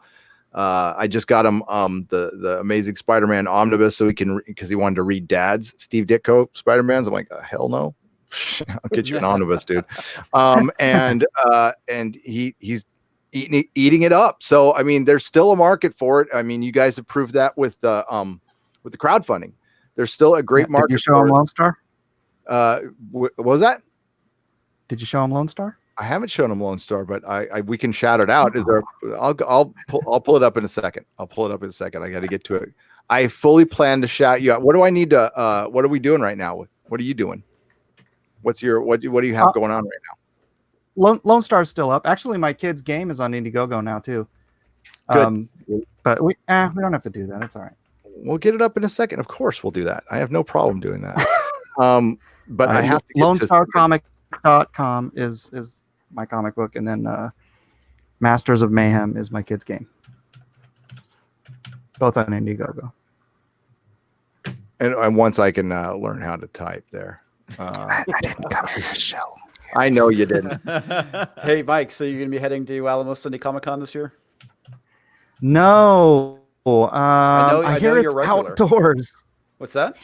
I know. I was. I love that con, man. I got to hang out with, because Apple, the guy that runs the show, the art guests, like he treats the movie stars and stuff. So we're all staying in the same hotel. And so I got to hang out and spend half a night with Billy Zabka, hang out with Dean Cain. I think Garrett knows him. You just meet all these guys. It's great. Cool, and unfortunately, I'm not going to cons anymore. So that sucks, man. I don't know. What are you gonna do? Just because you don't want to, or I mean, do you want to? I don't know if you want to talk about that or not, but like, is it just? Are you done with them? I'd rather sit here on the internet and talk to people than. I hate traveling, and when I go to cons, I'm lugging tons of crap, and it's just a pain in the butt. I love meeting fans up front. I'm building real relationships with daily interaction with fans on my YouTube channel. So if you want to meet me, just jump on YouTube. You don't have to pay $100 and whatever it is to get to a convention and stay in a hotel and all that fun stuff. Garrett, get Dean Cain on my show. Like I can't do that. I don't have that kind of pull. I just go, hey, Snap Dean. your fingers, man. What's up, Dean? then he just does this. He's like, I'm too important. Lois and Clark's one of my favorite shows, man. Fucking love that show. Yeah, I went to the set back when I was working on Superman. They had a Lois and Clark party, so I went to the set back then, and I got to meet what's his name, Shaw, the guy who played Lex Luthor, and some of the other cast members at the Daily Bugle. It was cool. I met Frank Miller there. Kind of creepy. No, is he? Yeah, he was just like staring at my wife. Well, you've seen my wife, right? And he's just like staring at her. I'm standing right next to him, and he's like leering at my wife. I'm like, hi, Frank. Damn toxic masculinity.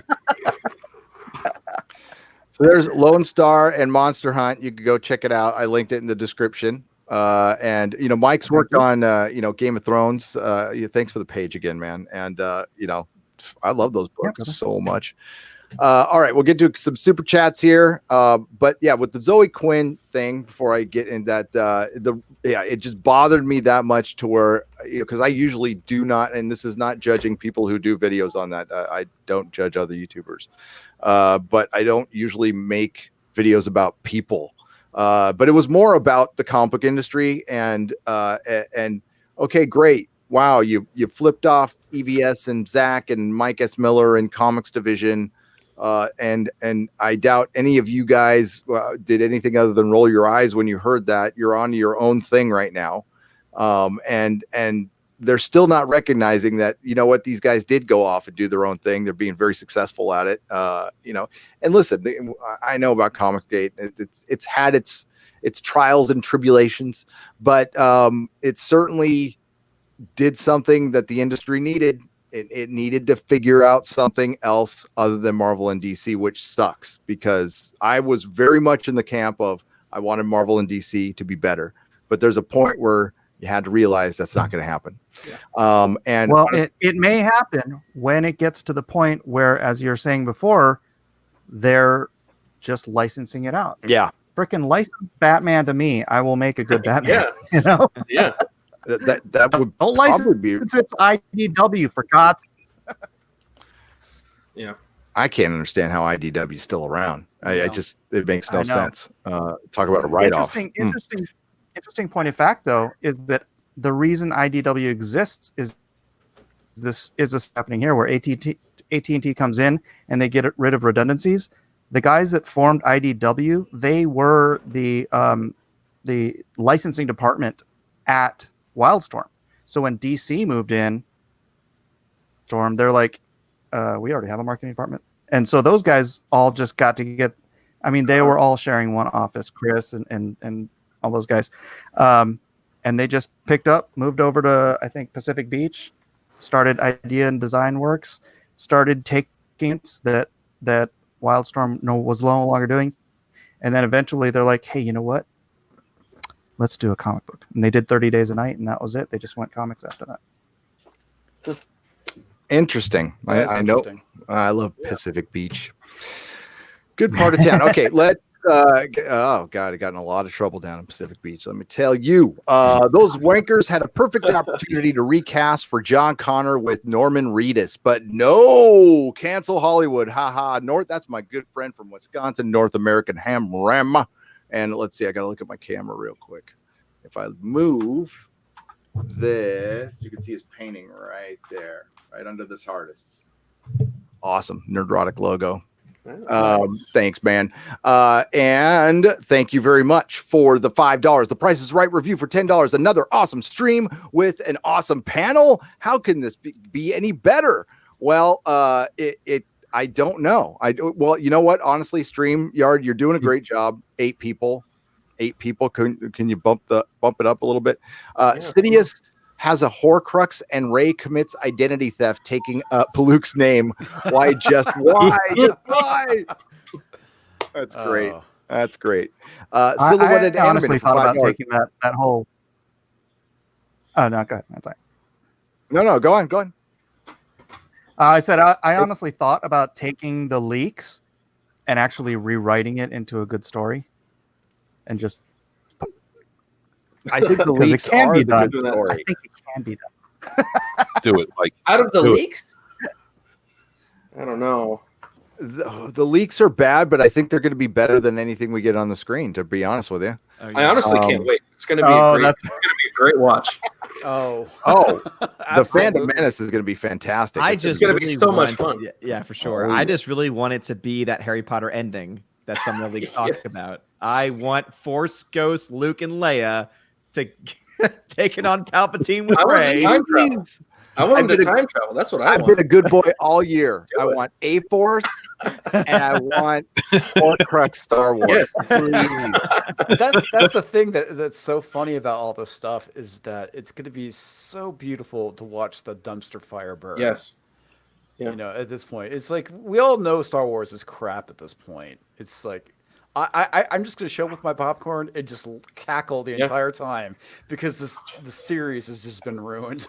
And if Mandalorian is bad, I mean, it looks okay, but if it is bad, that's just going to be that's it. If it's bad, it's done. Like there's just no coming back. Yeah. I have hopes for Mandalorian. I do too. So do I. Yeah. Let's. I was Cautious. in the gym trying to keep track of all the things that. Okay, so Mandalorian quite possibly could be an allegory for immigration. Terminator Dark Fate is going to be an allegory for immigration. Picard is going to be an allegory for immigration. There is a possibility Rise of Skywalker will have some allegory of immigration. Everything genre will have immigration. And I know that in the gym, I picked like 7-8 things that we're going to have allegories for immigration. They're all on the same topics. I know that immigration's hot right now, but it was also hot a couple of years ago. Y'all remember. And that's when they were making all this stuff. They're writing all this. Yeah. Yeah. And I hope more people, when they come to YouTube and, you know, cause a lot of normies, you're busy, you're working, you don't have time to analyze this BS. You'll start seeing how unoriginal they really are. And if they really do that to The Mandalorian, which again, I'm with you guys, I hope it's good. I hope everything's good. I want everything to be good. please something. Please something, yeah. I think it'll be like I can't wait to see. I can't wait to see General Hux building a giant wall across space. Yes, It's gonna be it's gonna fun. be a big, beautiful well. be the best wall you've ever seen. Oh. It's gonna be the best wall. Best ever. I don't say that. Other people say that. It's not me. Wall in space.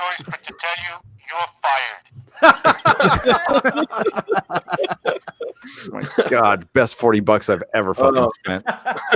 Oh my God. Ever heard of a film called When Women Ruled the World? Careful researching it on the stream. The original poster had a Kathy Griffith Orange Man head visual. I will be careful researching it. Thank you, Silhouetted Animator, for $5. Pete, for $10. You guys are awesome. Have some money about it. Well, thank you very much. Thank you for the super chats. They keep the lights on. They keep me making content and doing this. The work is insane and I love it, but I have been in this office for 7 hours straight.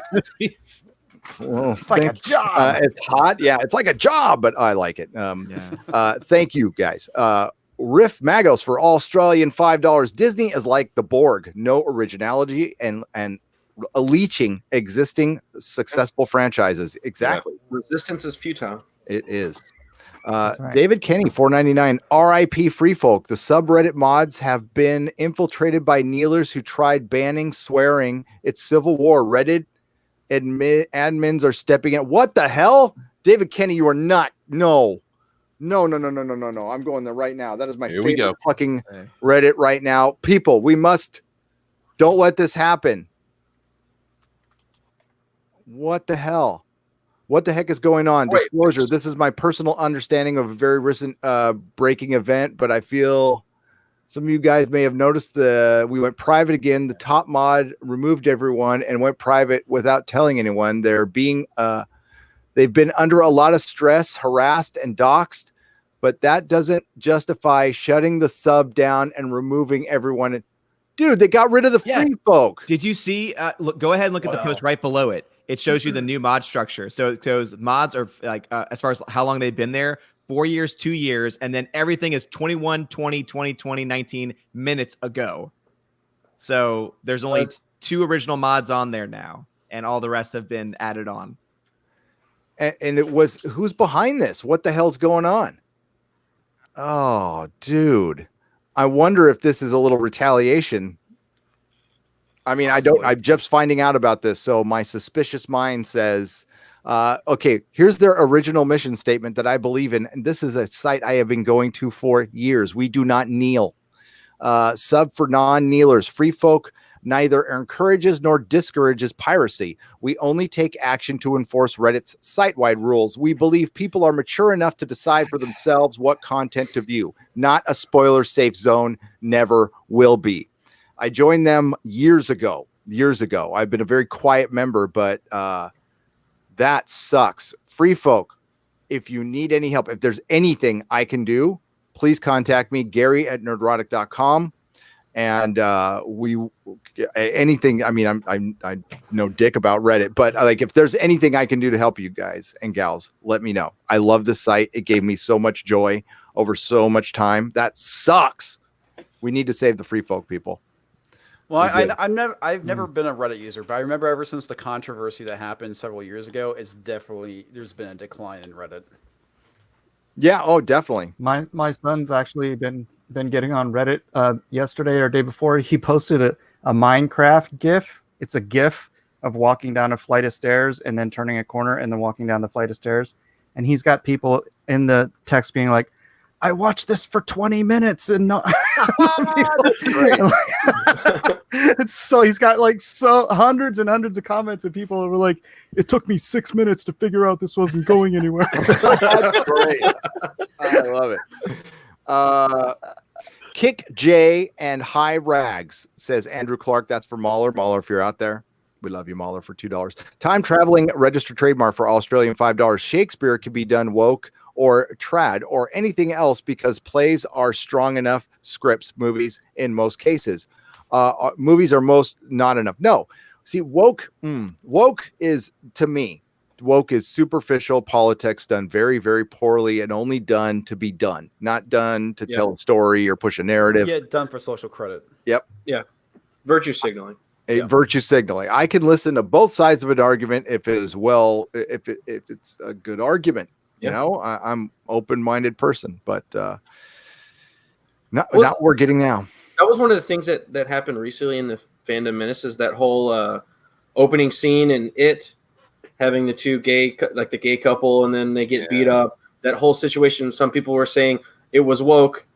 Other people were, which I agree with, which it was not woke because it's in the novel, and it's to illustrate what it does to the town of Derry.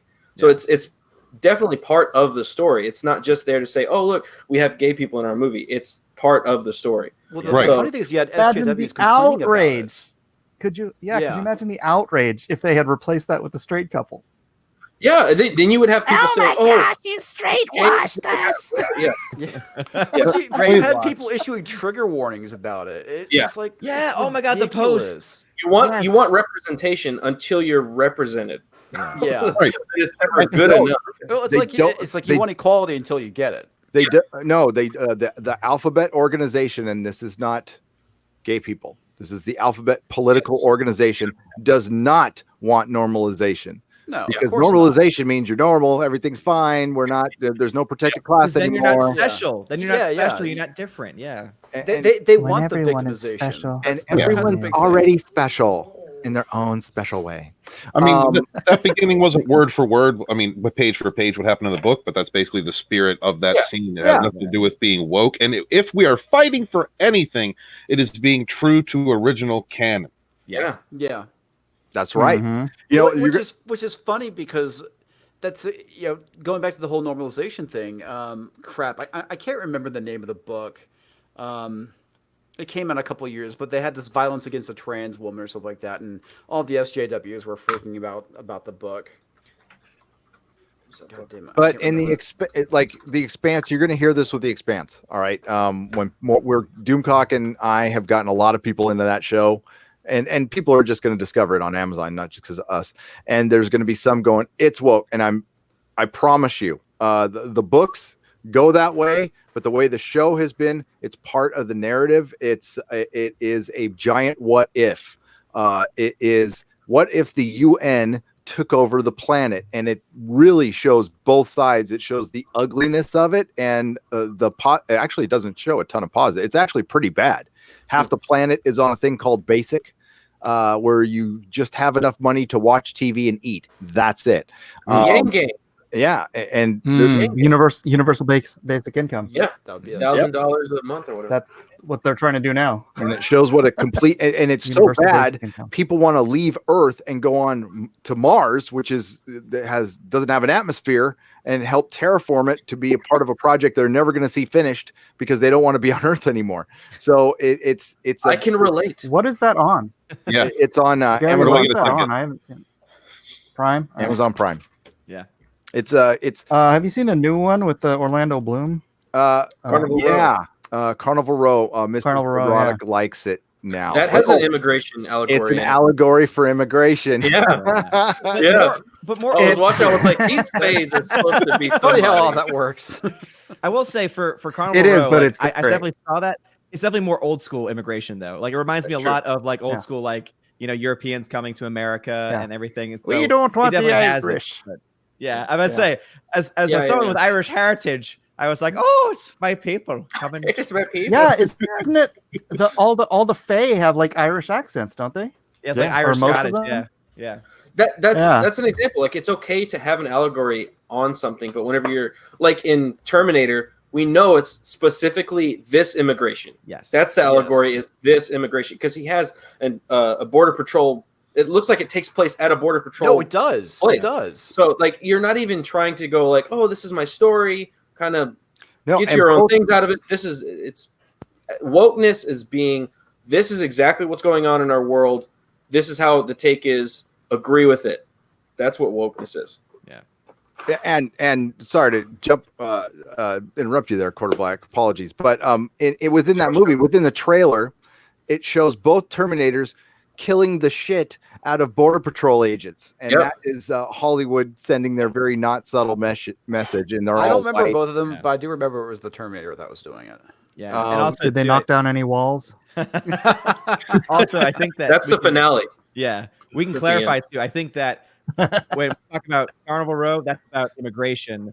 This one's based on illegal immigration. I think that we can Yeah. clarify that point. Current year immigration. Yeah, the And I- Protector Terminator. I don't know if she killed that guy, but she definitely knocked his head against a metal thing. So I'm guessing he might have survived. But yeah, they're Oh, both that's right. Maybe That's some right. We're brain supposed to damage. bring Nerd the on sun it, it'll was be crap fine. out of them, and that's all that is. It's directing their anger for it. You know, it's and Terminator is robots chasing people, and it's supposed to be scary, and it hasn't been scary in a long time, and it's not going to That's be right. scary Yes. with this cast. Well, Sorry. it hasn't been scary since the first movie.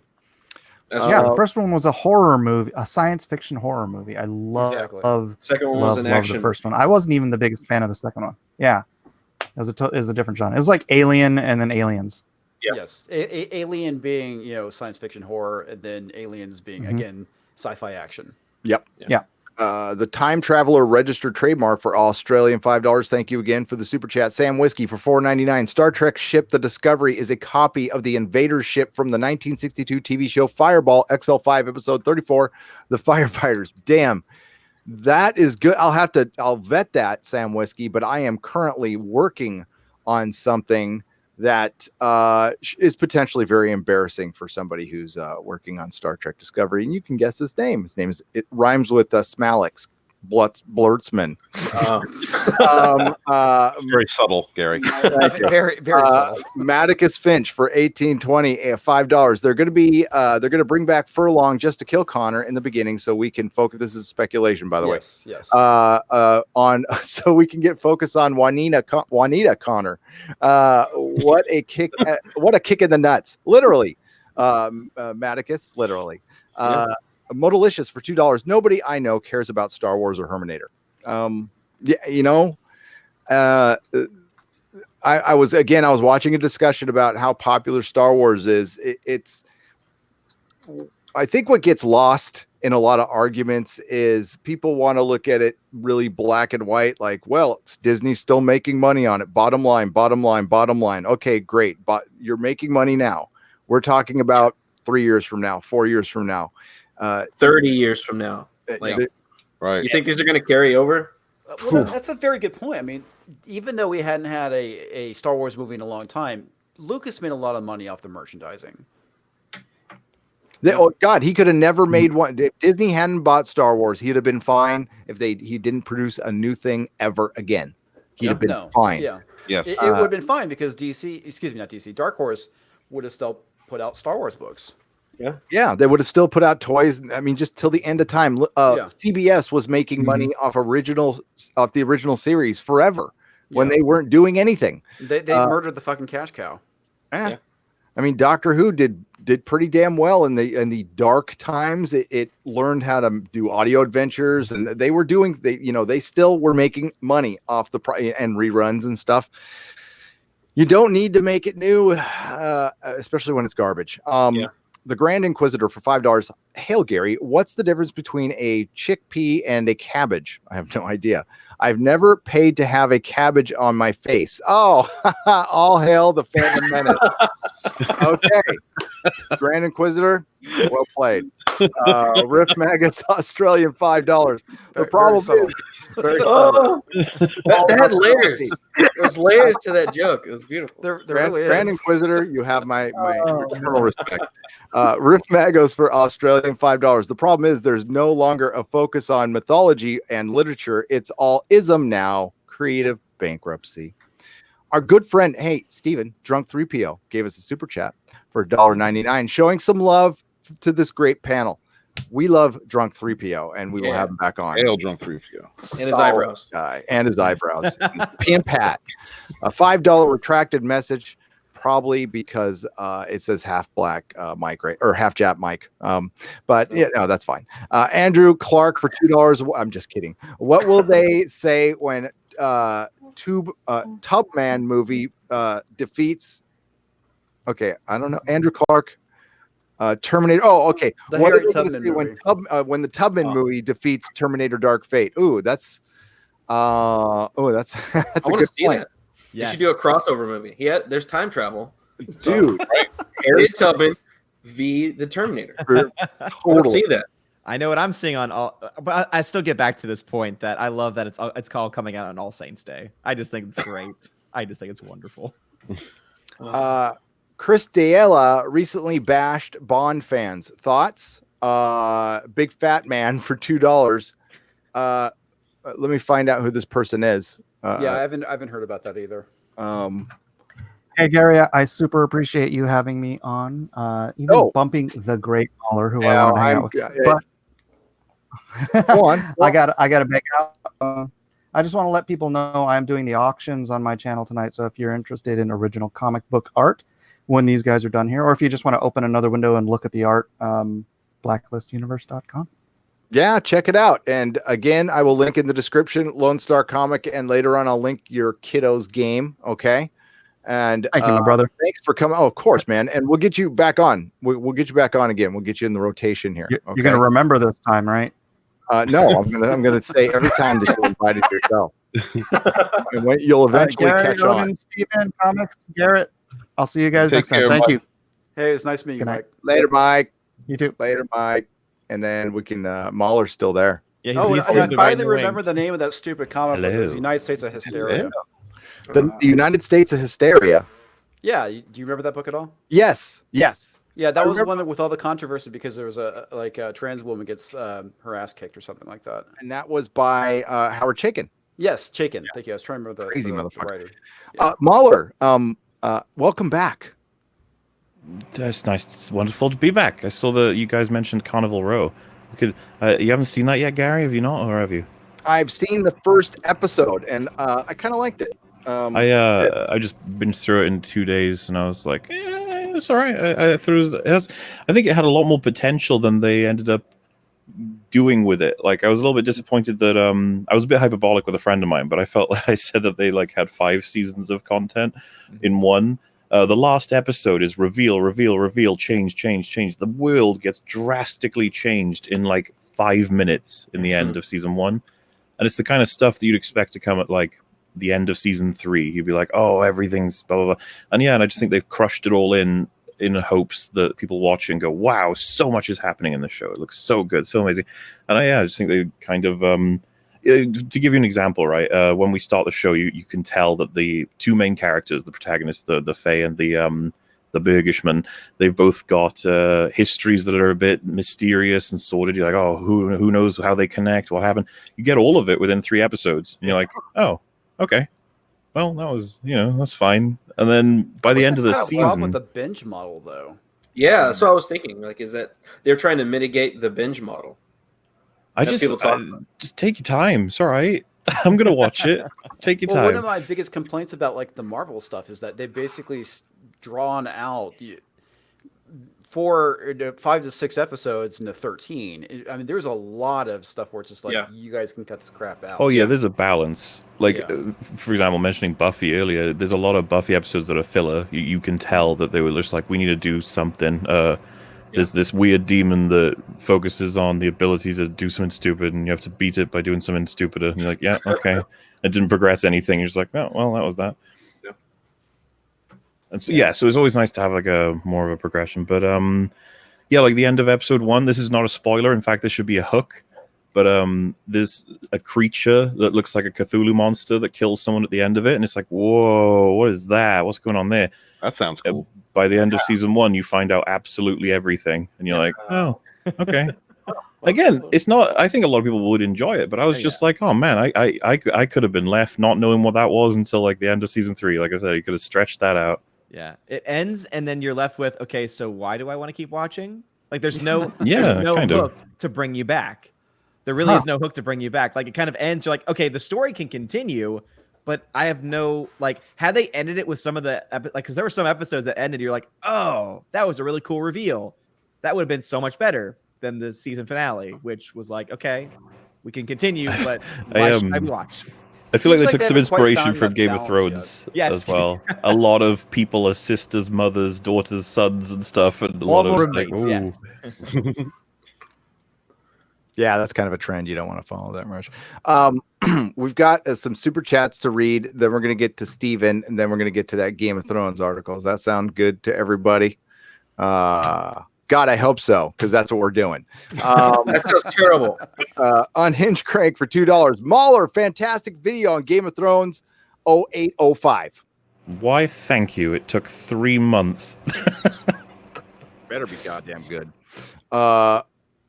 Amarath 84 for 50 Norwegian crowns. They know we love Sarah Connor as a strong female hero. Next is Ellen Ripley. I'm calling it. You're not wrong there. Oh, you're right. Yeah. Mm-hmm.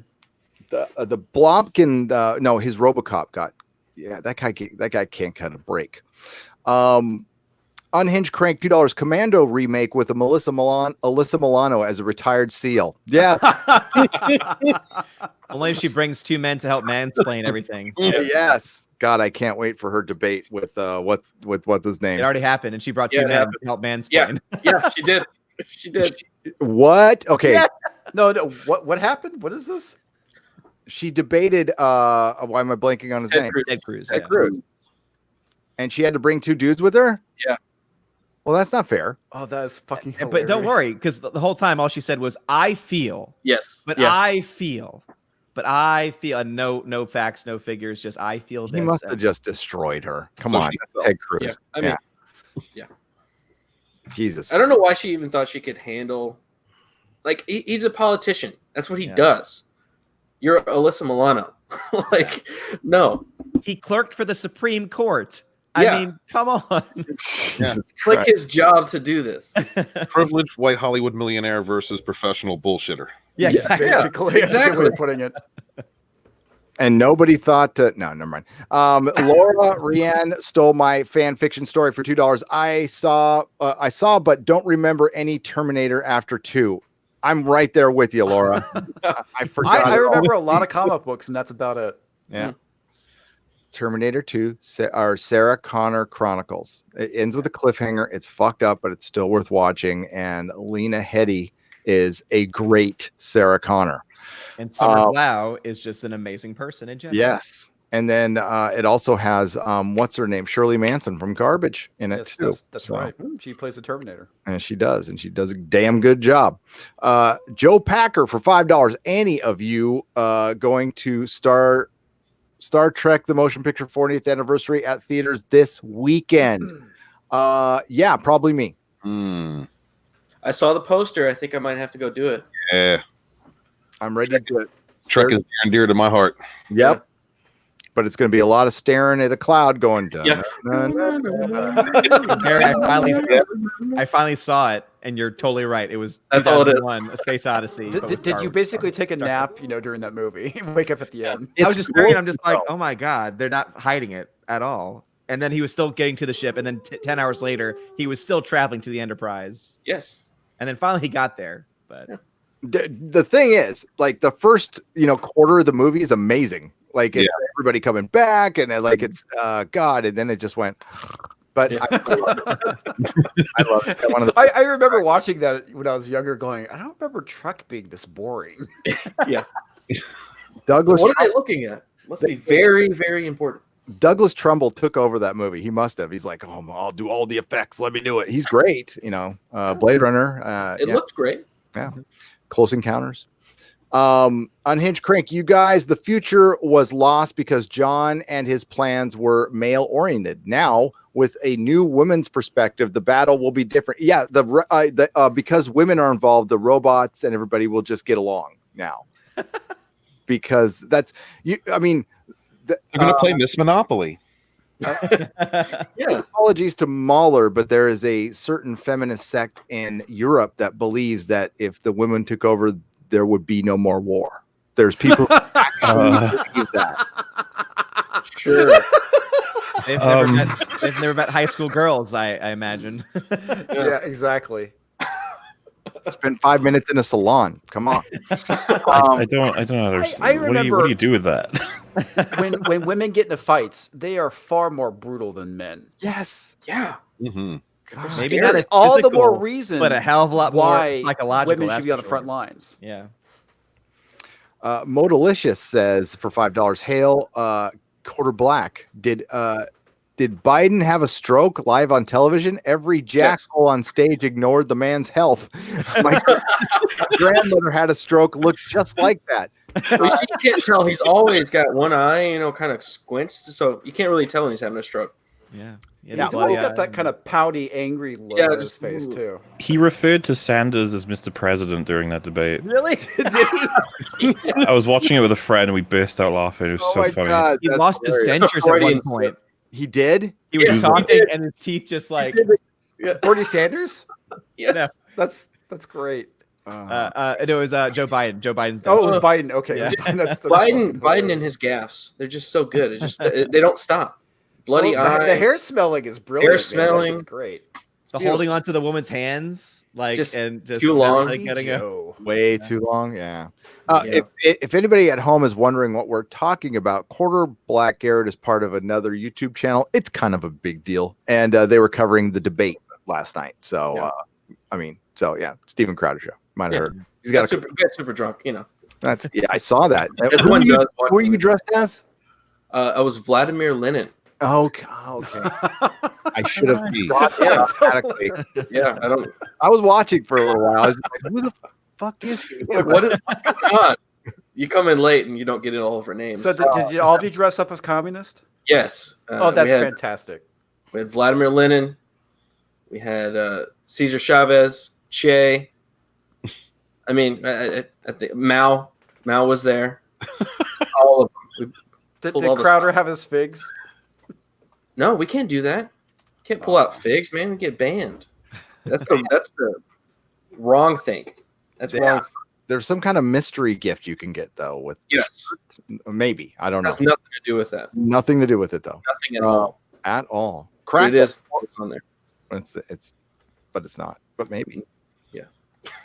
Instead of the building several Death Stars, why didn't the Empire First Order invest in cheaper kamikaze starships and crash them into crap? Dumb. Cracklin, yeah. I mean, like, why don't they just not have anybody flying any ships? And they can just all hyperspace into each other now. Yeah. Just put droids in all of the ships and hyperspace right into other ships. One Star Destroyer could kill a planet. Can you imagine the impact that would cause? Yeah. So that happens in The Expanse a lot. They take these tungsten they're like bullets. They're giant bullets, and they basically slingshot them down to planets like meteors, and it's a massive weapon that can cause a lot of destruction.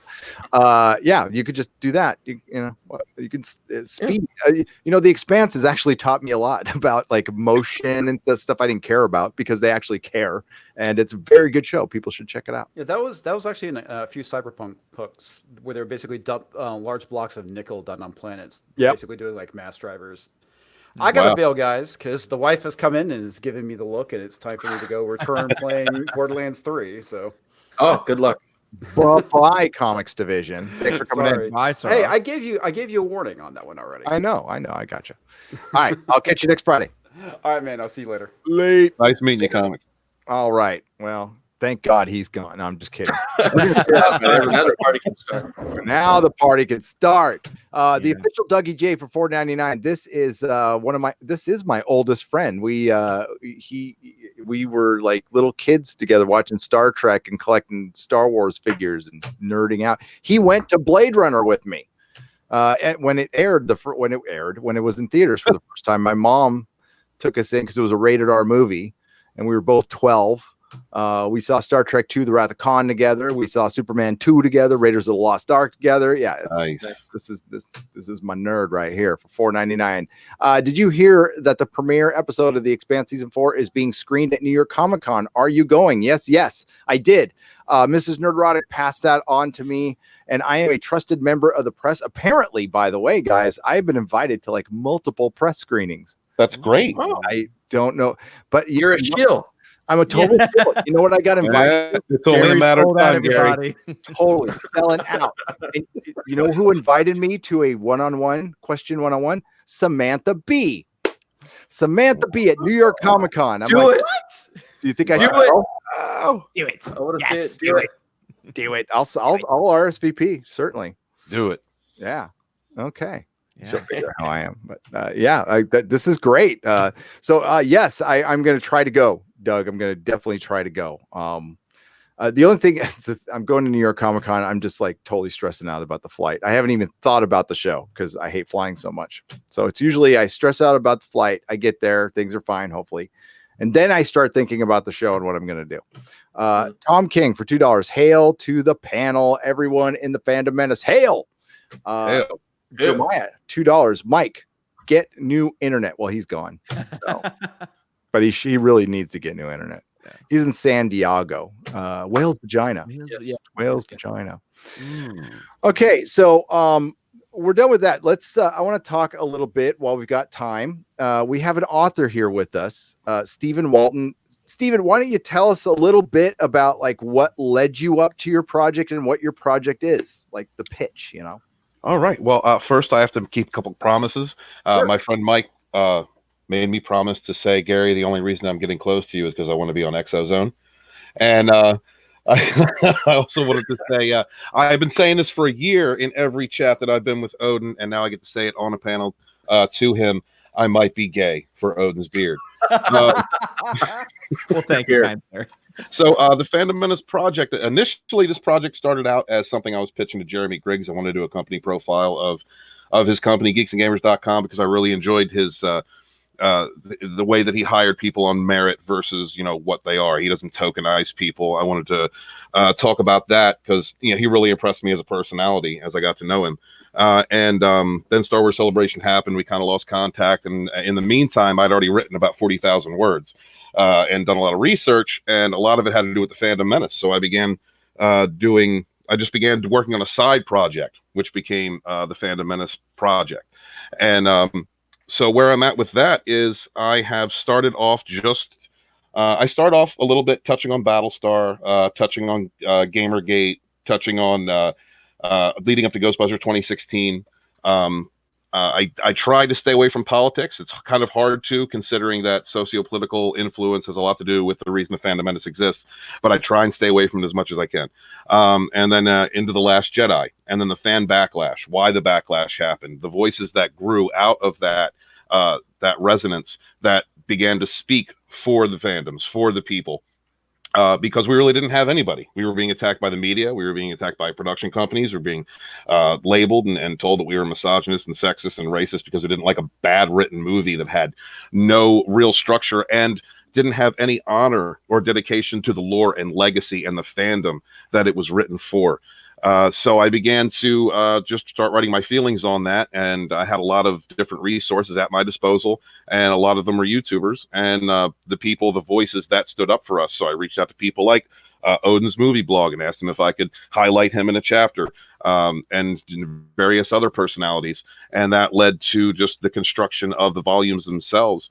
What I'm doing with this work is I want to create something that readers in the future, when they're trying to figure out what happened in Hollywood, what happened, why did these events go the way that they did? Why were these movies so bad? Why is there such a controversy surrounding them? When they look at all these different garbage tier and access media news sites that are putting out article after article about how toxic the fans are and how awful the fans are. And I wanted to show for posterity what exactly happened. Who were the voices in the movement that became the Fandom Menace? And highlight those so that there was a truth out there. There was a representation of this part of the fandom, of the various fandoms.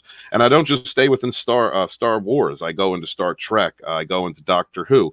And I am not a Whovian myself, but I understand just from watching YouTubers who are Whovians that this same thing is going on. And that's why I reached out to Gary Beekler, and that's why he's going to be writing a chapter on Doctor Who for the Fandom Menace volumes.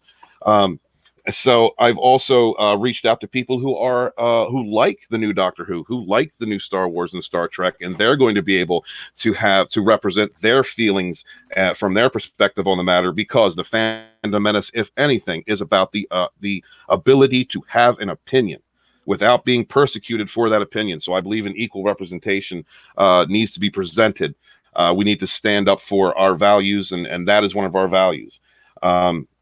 Also, Ichi Baka is coming out with another book, Disney Star Wars is Dumb. And when he first pitched this idea, some of my friends had come to me and said, is this going to hurt you? Is this guy, working against you? Is this going to hurt your book? No. The answer to that is no. This is exactly what I wanted. The Fandom Menace YouTubers, the people that brought this loose confederation of various independent voices together, they support one another. And that is reflective of Comicsgate. I think Comicsgate has a lot to do with the DNA of the Fandom Menace. They support one another. They're kind of fighting the same war on their front. And that support structure moved over into the Fandom Menace, and now we've got YouTubers helping each other out. And what I want to do is extend that, just like the artists are doing in Comicsgate, just like the creators are doing on YouTube. I want to extend that out into a literary sphere. So Ichi Baka producing content, another great book that we're all going to be able to read. It's going to be out there for posterity, for people to understand exactly what is going on from his perspective. That's a beautiful thing. I love that. I embrace that. Please support Ichi Baka. Go to his Indiegogo. Get that book. I'm going to be getting that book, and I'm going to be supporting him. And I really think that every other creator out there, no matter what your talent is, if it's art, if it's writing, if it's doing film, like the Rookie Critic. There's another person. We have so many talented people that are connected in the Fandom Menace or orbiting the Fandom Menace. If you have a love, if you have a talent, if you have a passion, do it. Especially all you writers out there. From my perspective, come out and do it, because my dream is to have a Fandom Menace literary circle of writers and authors who support one another, who prop each other up, who help to promote their works, because we're getting to the point where these companies are not learning the lessons that pandering to SJWs and identity politics does not sell to the general audiences. It does not sell to the people who are dedicated and love these lores. So we're going to have to do it our damn selves. And this is why Comicsgate exists, because they're creating good comics for the fans. It is a consumer movement. So we're going to have to do the same thing. After I release the Fandom Menace volumes, I will be re-releasing my my Elemental saga, which is my science fiction fantasy saga, and I'm going to be working with that. Hopefully, finding an artist to make graphic novels out of my novels. And if anybody's interested in hearing that idea, please hit me up at Lodonis on Twitter. But this whole thing is growing. The Fandom Menace is growing, and it's going to continue to grow because people are just getting tired of hearing rhetoric when we should be getting entertained. We're tired of being preached to when we should be going to these to Star Trek or Star Wars or any other kind of media, and being entertained, not being preached to. We don't want to be conditioned. We deal with that enough in the outside world with politics and schooling. We deal with that enough there. Escapism is meant to unify people. It is meant to bring us together. Star Trek, Star Wars, Doctor Who, these things were meant to unify us, to bring us together so that we could have conversations about our modern mythologies, things that we love, to get away from the mundane, to get away from bullshit politics.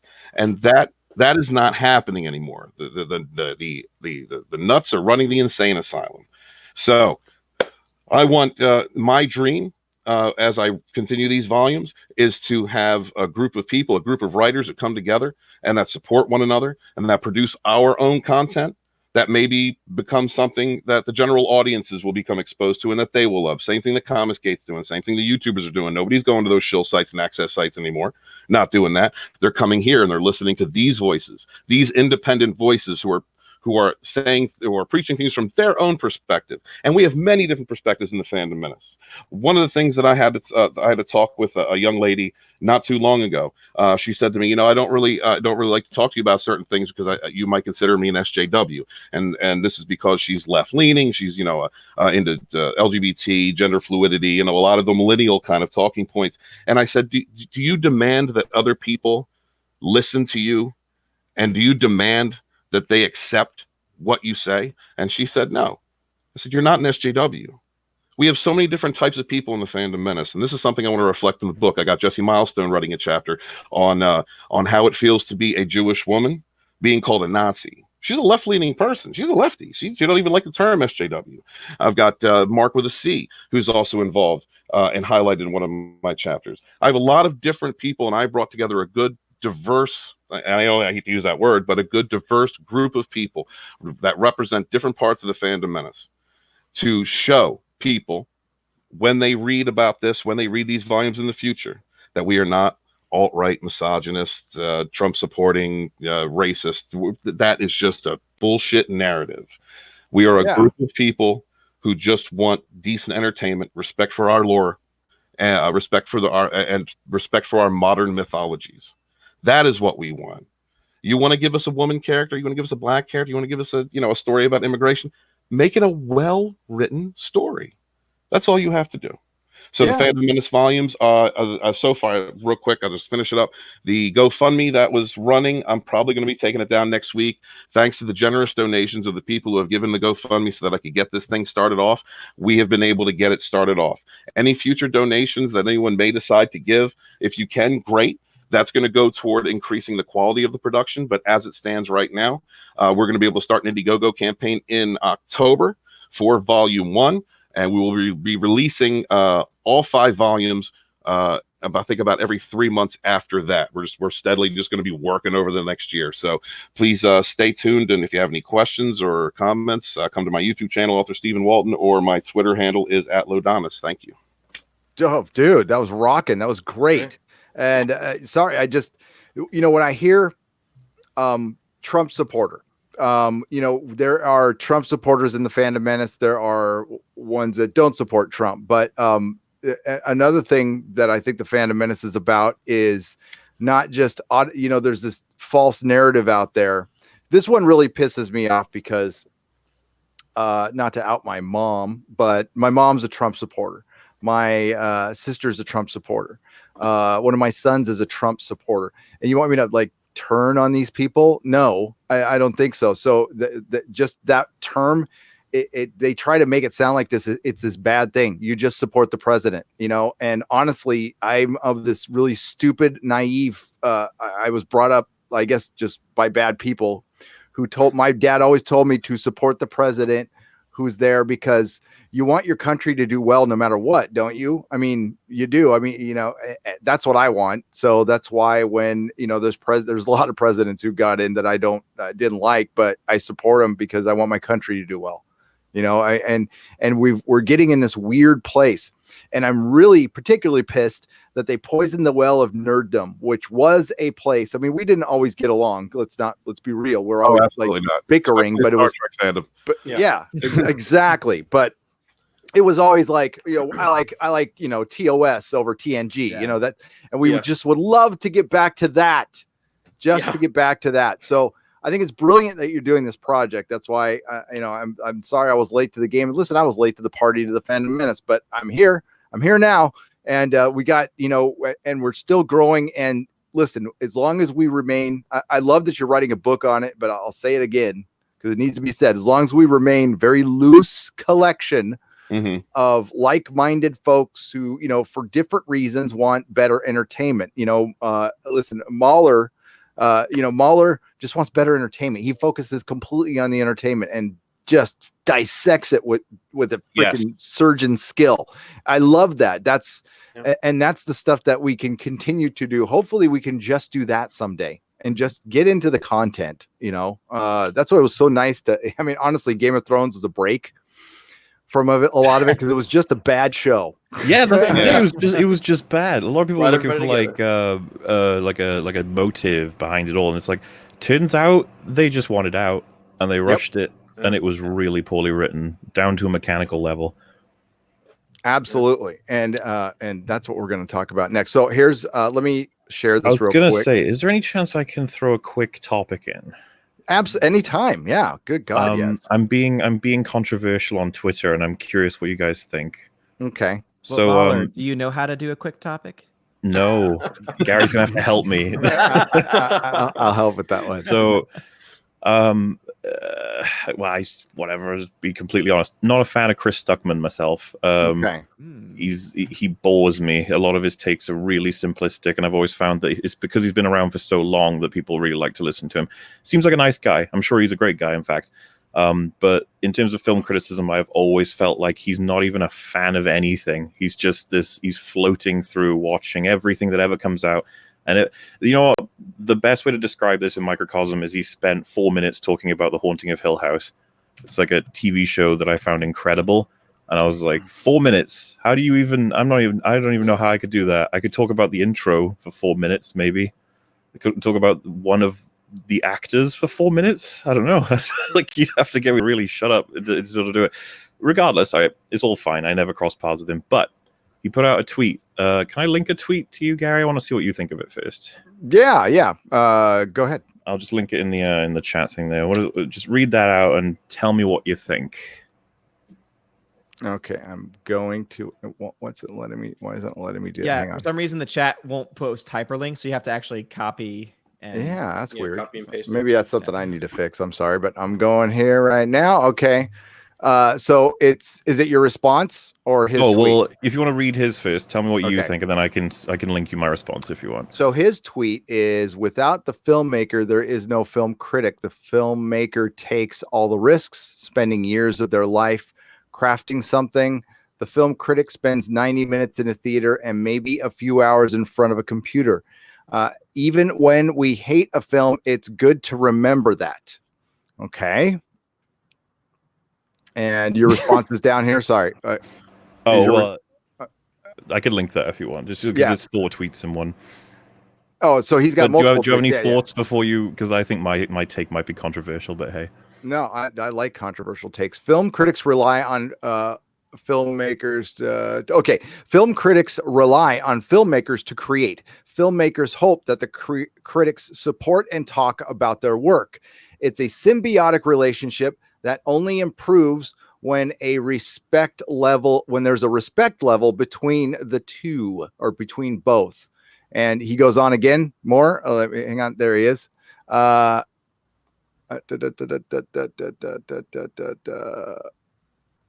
Is there a fourth? You said there's more.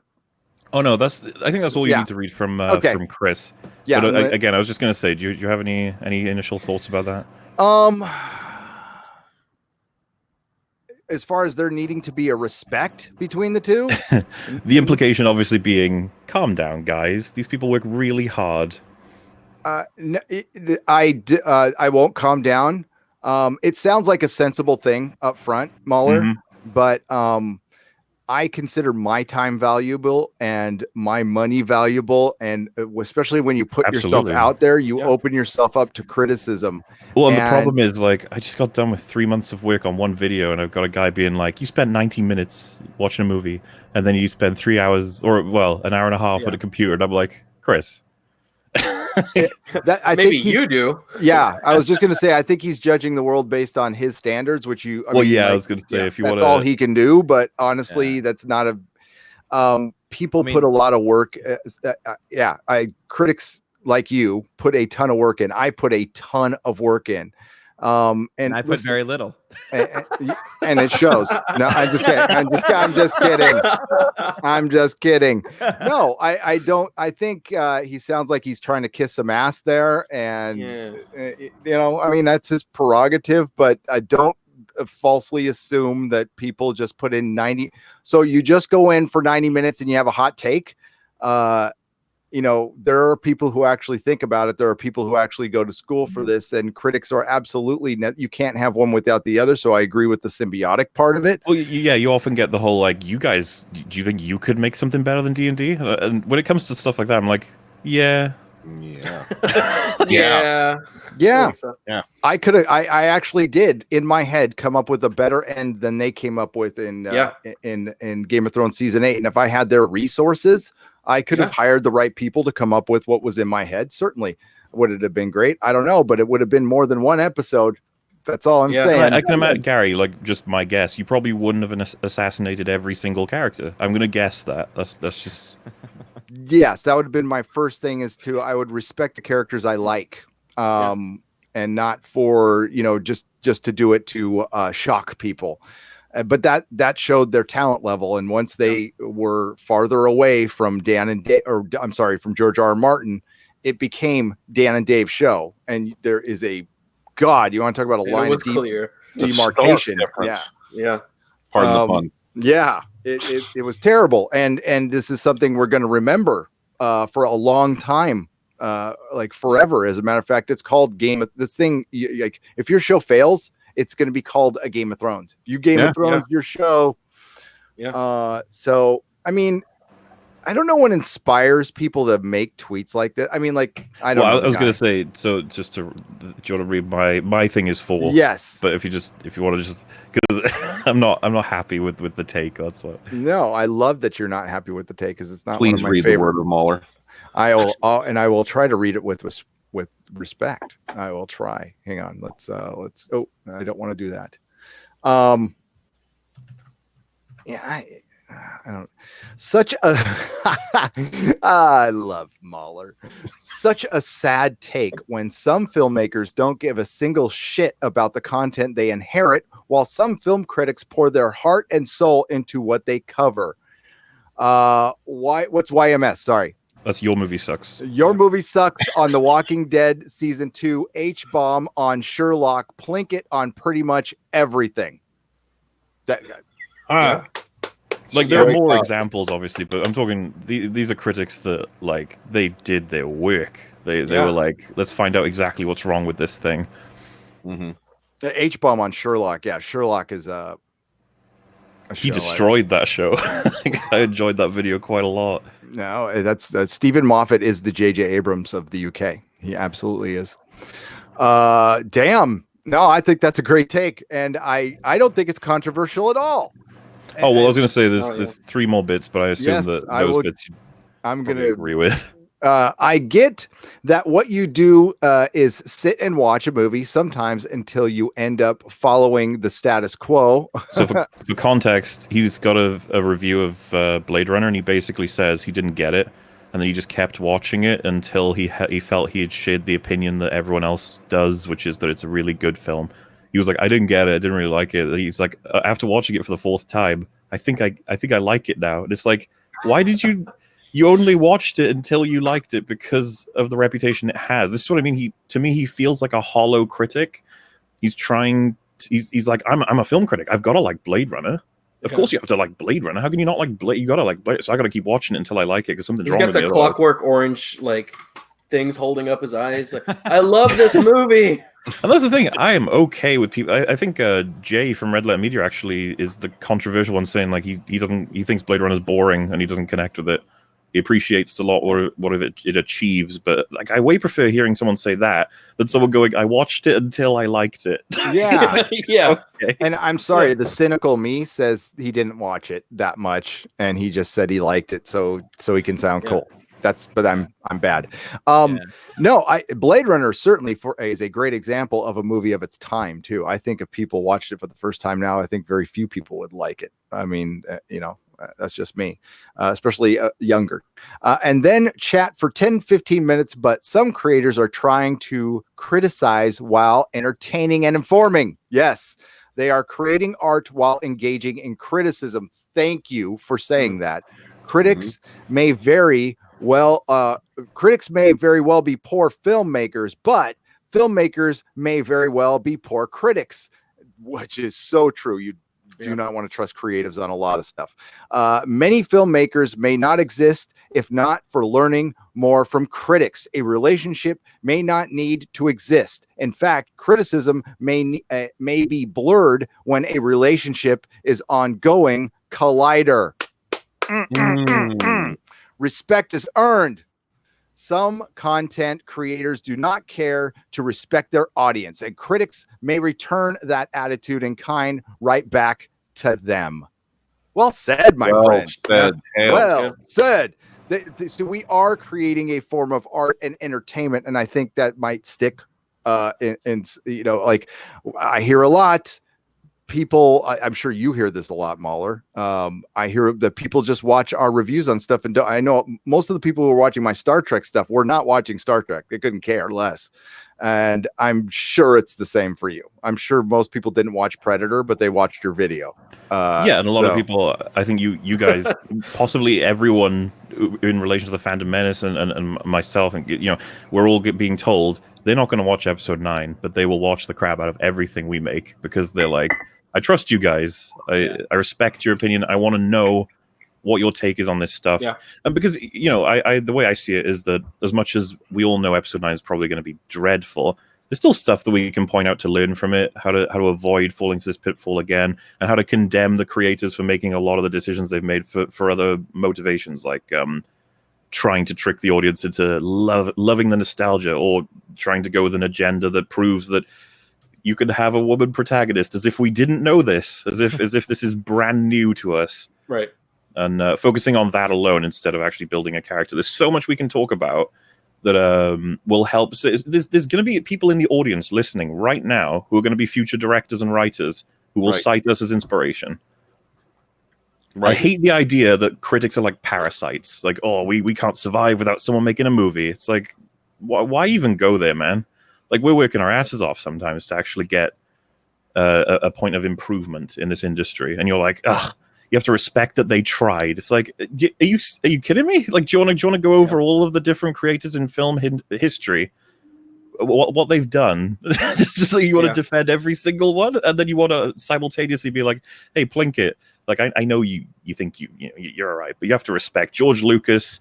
You know, he really tried with the prequels. He put a lot of effort. I know you think he ruined Star Wars. You made all these arguments. It doesn't matter.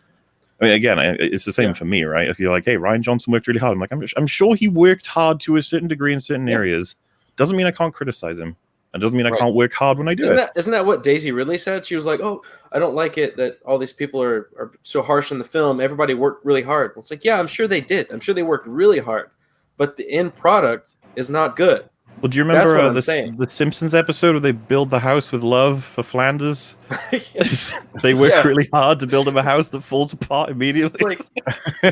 Yeah, I wish I appreciate it, but I wish I had enough time to follow everybody around in Hollywood and see how they treat people and see if they appreciate how hard they work. Say, like the catering staff, the gaffer, the makeup artist, the person who was lighting a Christian Bale scene. I'm wondering how much they appreciate how fucking hard they work.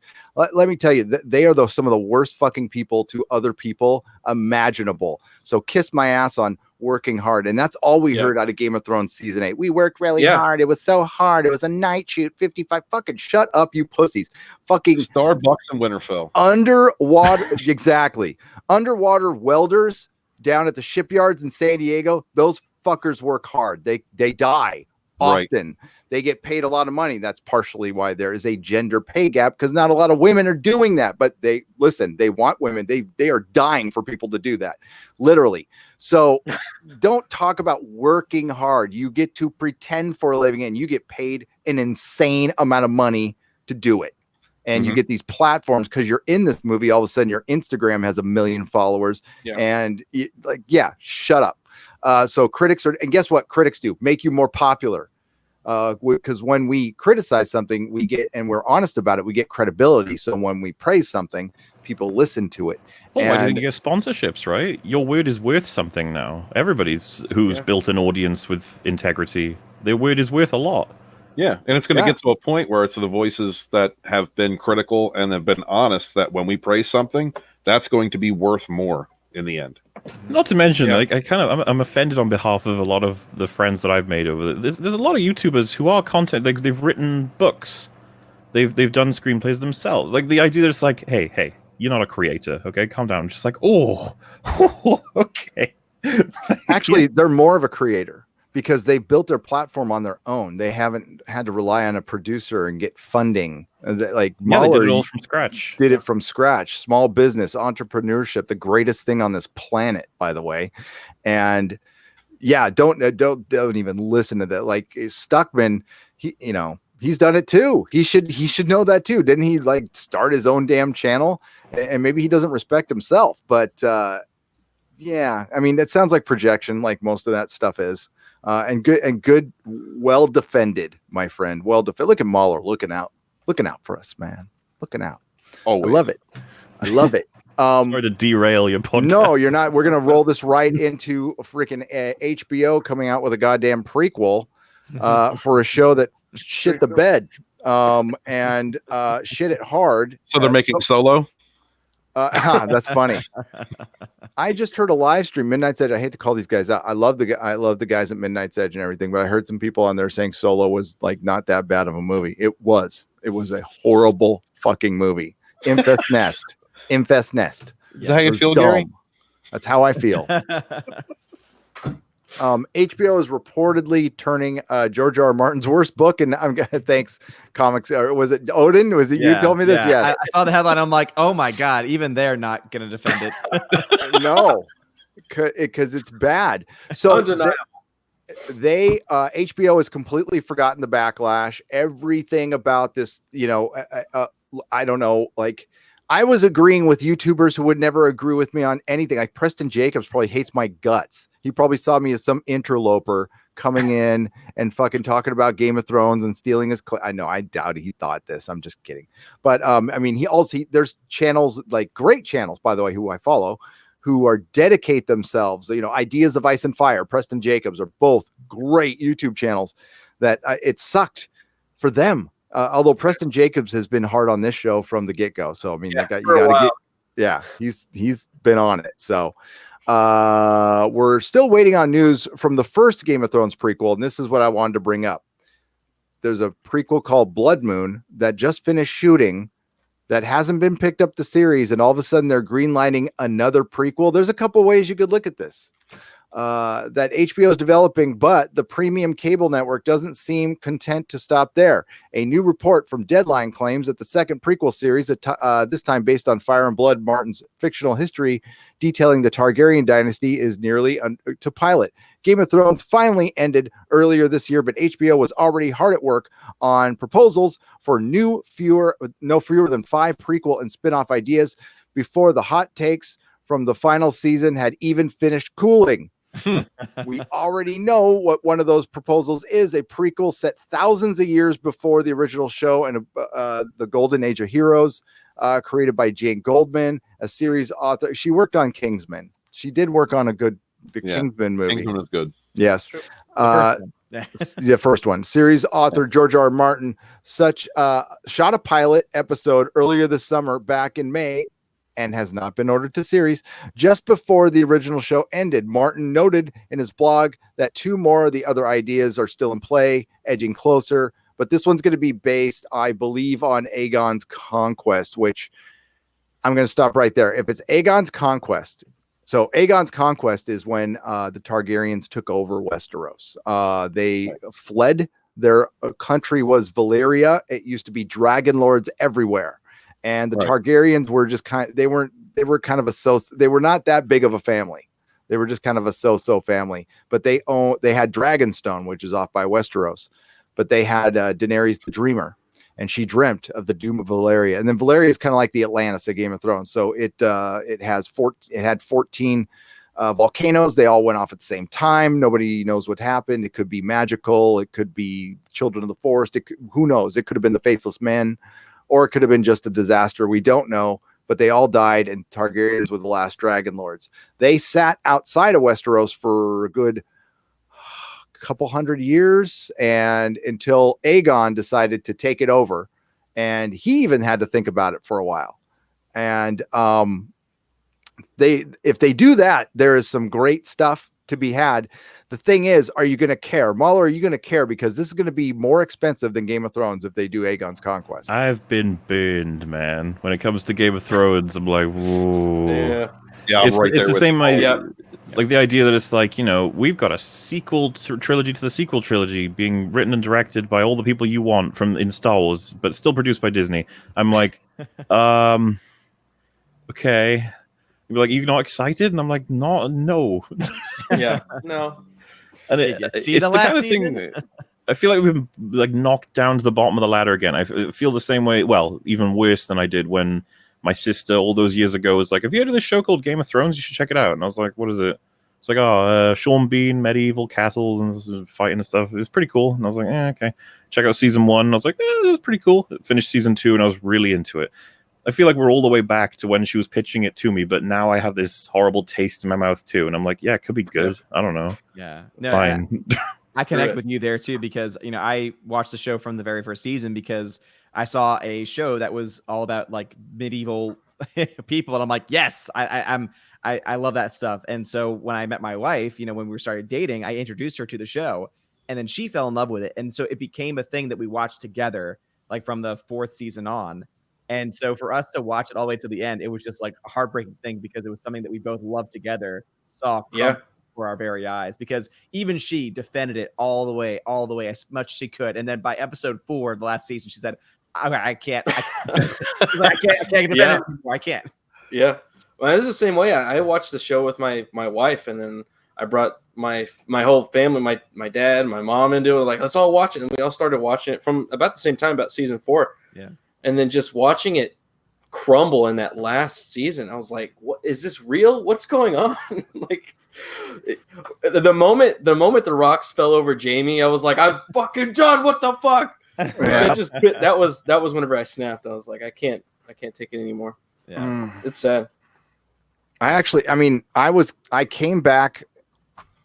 This is a hoping against hope, and it was hypnosis. But I was done in season 7. I saw season 7. And the spectacle was good. There was some cool stuff. I liked the battles, but Gendry running back and then sending a bird and then the bird coming back and then Gendry, I'm like, that's the dumbest thing I've ever seen. Yeah. And then they forced the Daenerys Jon relationship, and that's something that should have cultivated over 4 seasons. I'm not kidding, 4 seasons. Yep. And it just changed. It just fucking changed. But I'm like, and the last season, we'll get good battles. Right. And this show should have never have done battles. The thing is, if you read the books, there's no battles. There's a few, but it's really, there's none. Mostly off screen. Hardhome was a letter written by Cotter Pike. There's really no battles. The Stannis thing, it's over that quick. And you know what? To piggyback what you're saying, by the way, proof that it's less substantive. I had a friend who didn't watch any Game of Thrones. I showed him Hardhome because I was just like, how cool is this? He loved it. He had no connection to Game of Thrones. It's just a really cool set piece. Yeah. What does it have to do with meaningful stuff for like each of the characters? The only thing I think you can draw out of it is Jon being a leader. But beyond that, it's a really cool zombie short film. Mm-hmm. And again, like I think it is cool, but that's like not what we signed up for. That's what they thought. They thought, oh, we're just going to keep doing these giant set pieces, and that's what Game of Thrones is. It's like, no, Game of Thrones is the conversation, the constant manipulation between characters, and then all the different interplay between the characters. It's not these giant set pieces. Those are fine. Those are great, but like that's not what the show was to me. Yeah, and that's what they thought it was. It was listening to Tyrion Lannister talk about how just as the sword is to the whetstone, the book is to the mind. That was why we love the show, you know? Yeah. And after Hardhome, you have season 6 leading up to Battle of the Bastards, and then season 7 leading up to, I guess you could say the Gold Road. That's one of the bigger battle scenes they were baiting and stuff. And then obviously season 8, they were like this huge battles. Episode 3 and 5, huge battles, and you're like, oh, okay. All that build up for Jon Snow for nothing. Yep. Ugh. Every year I would rewatch every previous season, like sometimes 2-3 times in a year, just waiting for that next season. I haven't been able to go back and watch it since. I can't do it. There's no way I'm ever going to watch those again. I tell you, there is a way for it to. I'm talking about the act of the end, for that to work perfectly, where it would have impact and you would still feel like Jon was a hero at the end. If you had prior to that put in 4 seasons of them building up towards the White Walkers, you wouldn't have to film a giant White Walker battle at first. I would do the initial invasion of Westeros like a horror film, people trapped in castles, trapped in keeps, and you just have them fighting off in the keeps. And they've already established that the others in the White Walkers will leave some people alive. They get their job done, they move on. So you can see Westeros and they get out of their keeps and Westeros is wasted. And then you go to the next season. And then, yes, you have one big fucking battle where they fight the Night King at King's Landing, where he's almost all over Westeros, where fucking Dario Naharis brings people from the east to help them fight because they don't want them getting any farther either, because they can get over a frozen ocean or something like that. And then after that, you still have a season left. Or no, a season and a half. You do it in a season and a half. Then Daenerys takes over, and then you start seeing the monster that she is, and you build it up, and it starts off nice. Then she starts killing people Jon loves, killing people, and then she turns into a fucking maniac at the end. She's like the Mad King, and then Jon finally has to do the deed, offers to do the deed, and you feel like, okay, that's satisfying. That's probably what George is going to do with the books. That would have worked something. Winterfell should have fallen. It should have went all the way down to King's Landing. Jamie should have killed his sister. Yep. You know, there were just so many things 100%. that were worked toward that did no payoff whatsoever.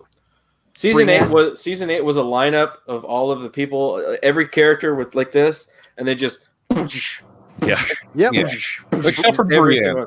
A lighting scene with Brienne. I don't know. Brienne crying. I don't know, man. No, she didn't get a battle scene. She didn't get a proper battle scene. Brienne Parth fighting a bunch of dead dudes. I wanted to see it, back to back with Jamie. We saw him against the wall going. I remember reading as well that it was like if Brienne died in episode 3, like defending whatever, just a perfectly suitable death for a knight, and then you have Jamie, just lost without her because he that's where he'd found his home, if you will, and it's like there's more motivation there for him to return to Cersei, something to work with. There's so many tweaks you could have made to just make everything smoother. I mean, obviously we would all here probably prefer to just obliterate it and work from the beginning, but I think like in terms of losing investment, right? Like I've talked to Gary before about this, but it's the end of season 4 that really pissed me off. But season 5 they ruin Barristan, and there's a couple of other things. Then season 6 is like, what's his name? Why have I forgotten it? Bolton. Roose is wasted. He's thrown out. And Roose. Oh god, the book one would have never have fallen for that. Nope. Oh no. The Blackfish is wasted, and basically characters are dropping like flies in a slow way, and then it just rushes towards the end. But what I was staying for was the White Walkers. I was like, this will be worth it. As much as we're losing characters left and right, the White Walkers, they'll nail that. How can you not nail that? That's easy. It's just a horde of things. They'll.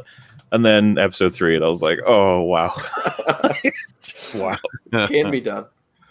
No, and God, I could sit here all night and tell you why the book is. If they would have leaned into the book with so much stuff, like Jamie's journey right now is so perfect in the books. He's like regained his honor, his hope on life. He's actually a genuinely good person. He's trying to keep his oath to Catelyn Stark, even though she's dead. And the fact that he didn't keep his oath like 100% perfectly, like tortures him. And he genuinely wants the Stark girls to be okay. And then Brienne comes back, and I don't want to ruin it, but like she's Brienne goes through hell, like such a great character. She is such a great character because she's like genuinely good. She's like one of the few genuinely good people in Game of Thrones. Everybody's got shades of gray. Ned was good, but Brienne is just good. She gets a bunch of shit and she doesn't whine about it. She's not a Mary Sue. She's ugly. She gets her face bitten. I mean, she's like, I don't want to ruin it. But like now, when I first saw the show, I thought it could be better than the books. I thought it could be better Lord of the Rings. I'm fucking 100% wrong. Let me show you a better. So the White Walkers were always done wrong. For one, the White Walkers are the undead. Okay. They're not the others. They never did the others from the book, which are basically like evil Legolas. Think of like evil elf, ethereal beings that are kind of beautiful. They have their own language. This is what they really look like. If you look on the calendar right there, that's what they really, they're basically like, they almost look like they're aliens, it's something very cool that I wish they would have done. Not this, not the zombie thing. Yeah. It's like a dark elf. Exactly. And that's the thing. In a perfect world, we would be talking about how they could have tweaked it to be much better, but we still got like a decent, they probably did like the worst possible result of what they had. Yeah. It's like, what would have been worse? Like, I guess if they all died before they even made it to the wall, that would have been, but at least, I don't know. This is where I agree with Preston Jacobs 100%. It's basically a couple of Chads, a couple of dude bros got a hold of some fantasy, did a really good job, adapting it for a little while, and then became dude bros and Chads and like, bro, let's see some battles, bro. Like that. So the thing is, I don't think in the video that I may or may not release, I said, I don't think fantasy can be done right on television. It's just too fucking expensive. I just don't think it's possible, which sucks because I love the genre so much. But yeah, me too. I just don't think it's possible right now unless you're going to do, there's a way, I don't know. Game of Thrones season 1 is great. They did it on film. It's tough. Amazon is spending the right amount of money. They're getting listen, they got all the production design people from the movies. There's some things they did right. There's some things they did wrong. But yeah, I don't know if it's possible. And I know HBO will not be able to pull off. HBO, honestly, if you look back at their history, they're not really a genre place. I mean, they did the Spawn cartoon. Okay, great. But they're Sopranos. They're, Silicon Valley. Yeah. That's kind of their thing. The Watchmen. Oh, Oh, that trailer. it's going to be, I still don't know what it's about. it's going to be a big fucking racism in the police, by the way. So what? That's what it is. Masks, Antifa. But like in comparison to Watchmen, because I mean, I don't know much about Watchmen comics, but was Watchmen just the graphic novel, or is there more after? Okay. It's The answer is yes, it's just the graphic novel, but there is more. But DC, it just pretend it doesn't exist because it's not by Alan Moore. The only Watchmen that exists is by Alan Moore. So is this based off of? Is it just brand new? It's a sequel to the Alan Moore comic books. Oh, Right. It's a direct script sequel show that they've just put Watchmen over. That's what it is. Pretty much. It is a sequel to a show nobody has seen. Yeah. And nobody will see. Because you can't do a true sequel to something in a different medium. It's impossible. So I mean, I don't really understand. All I'm gonna be doing is while I'm watching it, I'll be like, okay, well, what was it like in this universe? Because it's not the same universe. It's not going to be the same universe in my head because I read that universe and I'm watching this one. It's hard to connect those two. Yeah, it really is. And so, but circling back to Game of Thrones, like I am not interested in a prequel. I'm with Mahler. I am burned. I'll watch it for the damn channel, but like I'm not excited at all. And I should be. Yeah, I think I'm the same. Yeah, I'll watch it. I'm not gonna be happy about it. Yeah, I'm right there. Freaking Aegon's Conquest, quite frankly, is a better story than what we're getting now in Game of Thrones and Robert's Rebellion. It's the best story. It's this guy and his two sister wives just wake up one day and go, let's conquer a country with our dragons. Fuck yeah. That's awesome. And it's a horrible country with petty. They've got the best bad guy, Black Heron the Black. So Harrenhal, that big melted castle you see in Game of Thrones, it used to exist. And that guy's from the Iron Islands. And they went in so far to the Westeros, they took over like half the Riverlands and part of the Reach and stuff. So they had this guy called Black Heron. And he was just a freaking badass. And that's the bad guy. And weird how the castle's like melted and there's loads of different holes. Because as far as I can tell, fire cuts through a castle like butter. It should just be in half. Yes, and that's in the show. Unfortunately, it took all night for Aegon to do that, but it definitely does after a while. I think they support that well enough in season 2 with what we see. I could believe that the castle was taken over. Like you said, they burned alive in their castle. I can imagine that taking some time.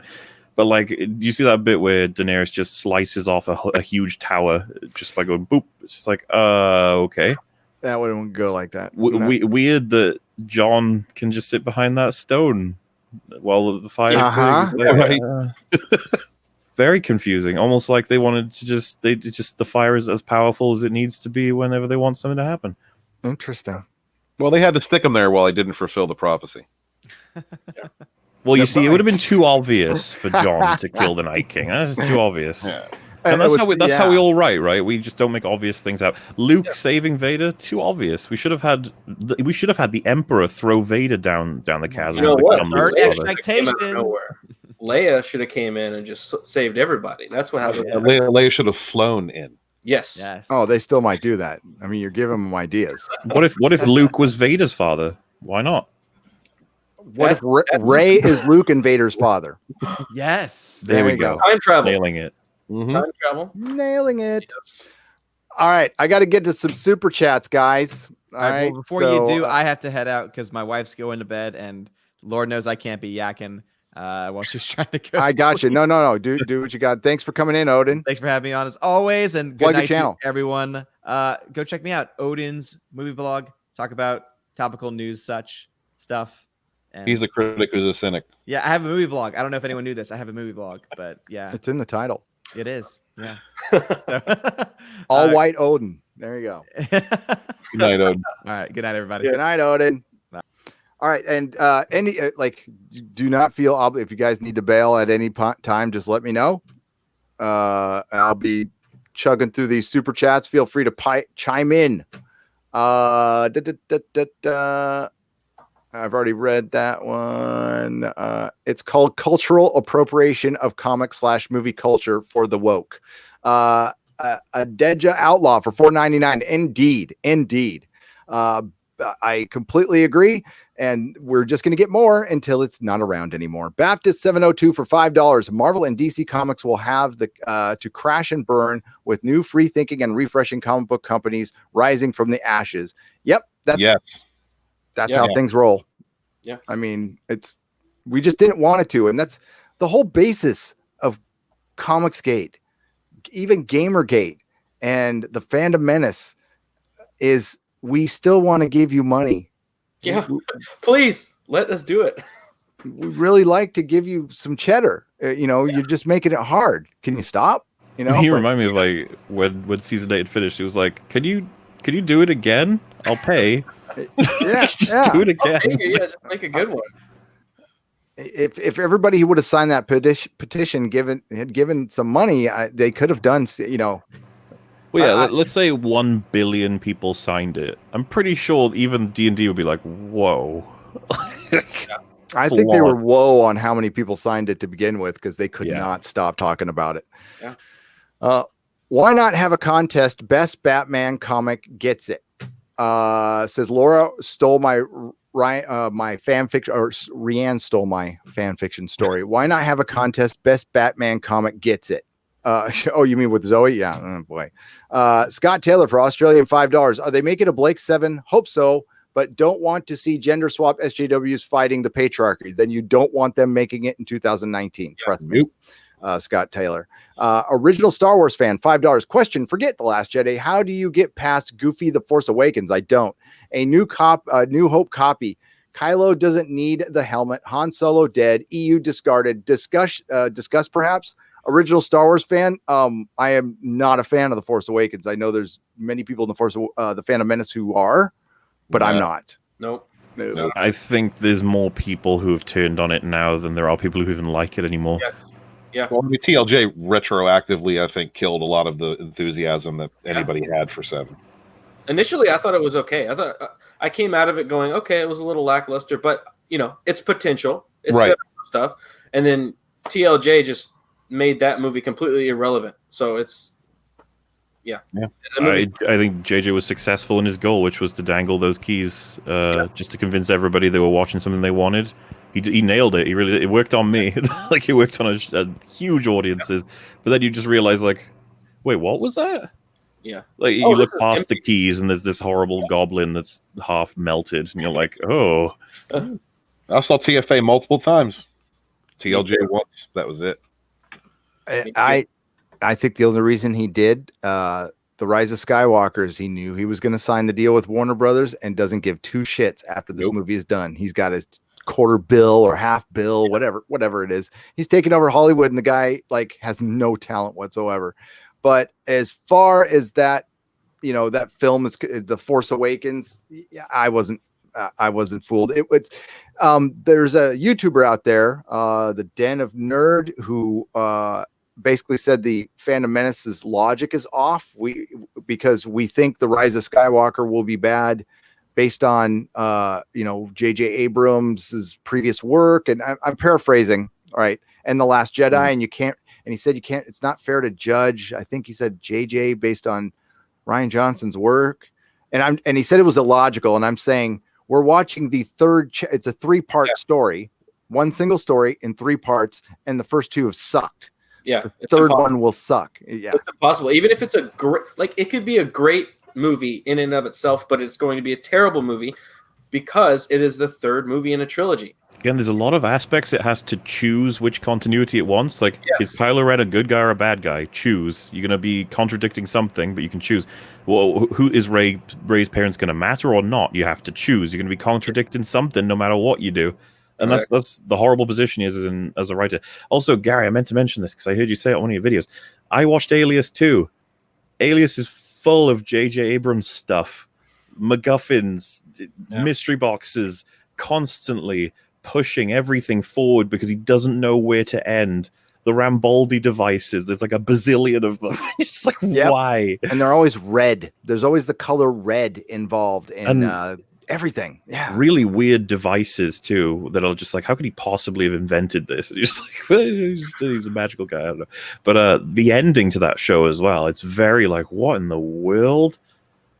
I remember watching that when Buffy and Angel was still coming out too, and I was just like, I wish this was as good as Buffy and Angel.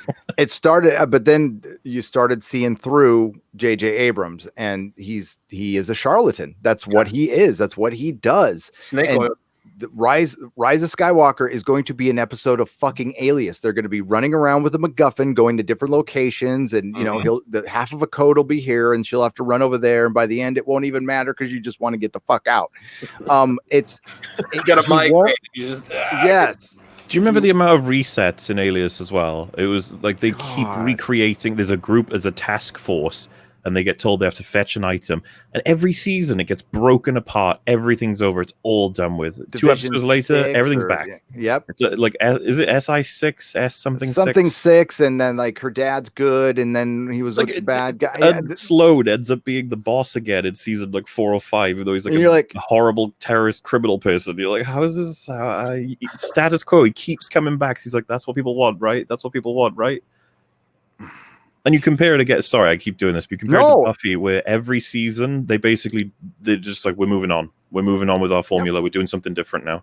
We did this great thing. We're going to do another great thing because we like to challenge ourselves and write something new and original. High school ends. They don't go, no, we have another year. Everyone has to repeat the last year of high school. It's like, nope, now high school's over. We're going to college. Some of us are going to try and get jobs. We have Giles, the midlife crisis in season 4 because he doesn't know what he's doing. No librarian, the magic shop. Watcher. I stood the magic shop, by the way, it was on the Paramount lot. It's on the Paramount lot. Oh, that's awesome. Yeah, I stood inside that. But yeah, they bring that in and then they blow it up. And we don't have that anymore as a place to go to. I really respect how the show is just like, no, things change, things move on. It's, Sarah Connor for that 2 seasons was like that too. There's rare shows that do that, and JJ Abrams is not involved in any of them. So yes, Rise of Skywalker will be a meandering chase. And by the way, when we find out Rey's parents, it won't matter because it'll be at the end. Everything will be a twist, and it'll be at the end, and it'll have no impact because it'll just be that's her parents, and then we have no time to react to it because the movie's over. Because they told us at the end. That moment where you find it out, and then you go, how does this affect the other 2 films? Give me a second, and then the credits are rolling, and you're like, no, hang on. What is? And then the person next to you is like, oh, what does that mean? It's like, I know it probably won't happen, but the one where the leak where she renounces her name and becomes Skywalker, then I could totally that is such an Alias thing, and that's where I think a lot of the leaks are coming from. But I know a lot of people didn't watch Alias. If you watched Alias, a lot of these leaks sound like things from Alias, so I think people are fucking around a little bit. But I wouldn't be surprised. I wouldn't be surprised at all. And let's not even bring up Lost. Nope. Oh nope. God, no. Nope. Don't do it. Don't touch it. That's why this is actually really interesting. I'm excited to go see it because who knows how bad it's going to be. Absolutely. Who knows what we're going to get. What choose your own adventure angle are we going to watch? It's going to be great. Tom King says, lick that like button. Lick that like button, everybody. Thank you, Tom King, for the $2. The 300-pound leprechaun for $5. Gary, have you and the panel seen the article about how Galaxy was supposed to be based on the original movies, Galaxy's Edge? Yes, I have seen that. It's in actually Pirates and Princesses. That's a blog from Clownsfish TV. Wrote that, and it's really good. I covered it in a video. And yes, it was supposed to have original trilogy characters and prequel characters, and they shit canned it based on Bob Iger seeing dailies from the movies, or they didn't want to pay George residuals, which is, I believe, the latter. Personally, I don't think Bob Iger said, "Oh, I saw these dailies from freaking Solo or whatever. We need to make everything on the new stuff." Yeah, bullshit. Love Doctor 69 all day. There you go for $2. Dawn did nothing wrong. Also, hi Rags. Oh, the Dawn. For a second there, I thought you were saying Dawn as in Buffy. Dawn, Yeah. not Dawn. Dawn. The You can tell Dawn. my mind is a bit on Buffy these days. It's all right. 'cause Well, it you've been just- watching it. Yep. Same here. Yeah. No, I get I get the same way. But yes, the Dawn is great. Sorry if that's what that was about. All worship the Dawn, Brie Larson's primary victim. Primary. Yes. Poor Dawn. Candace Marie, who I saw on Facebook earlier today. What's up, Candace? For $2. Hail Gary. Glad to the gang. Glad the gang is together tonight. Yes, very much so. I'm glad it came together. Vashta Narada. Ooh, I like that. For Canadian $10. Pardon the pun. But what's the end game for the scorched earth policy of SJWs? Is it simply to destroy something that's male oriented? Yes. Yeah. That's it. It's to, And again, the it's not, sad thing is, like, they'll be like, Back to the Future, male oriented. You'd be like, Destroy. It's not like Back to the Future was this like power tools fueled, meat eating, manly romp through action. This is like no. It's like Ghostbusters, where they completely misunderstand the idea of it, like as if it's like this testosterone fueled, action packed series that they want to have a women take on. It's like wait. They're like exterminators. They're not.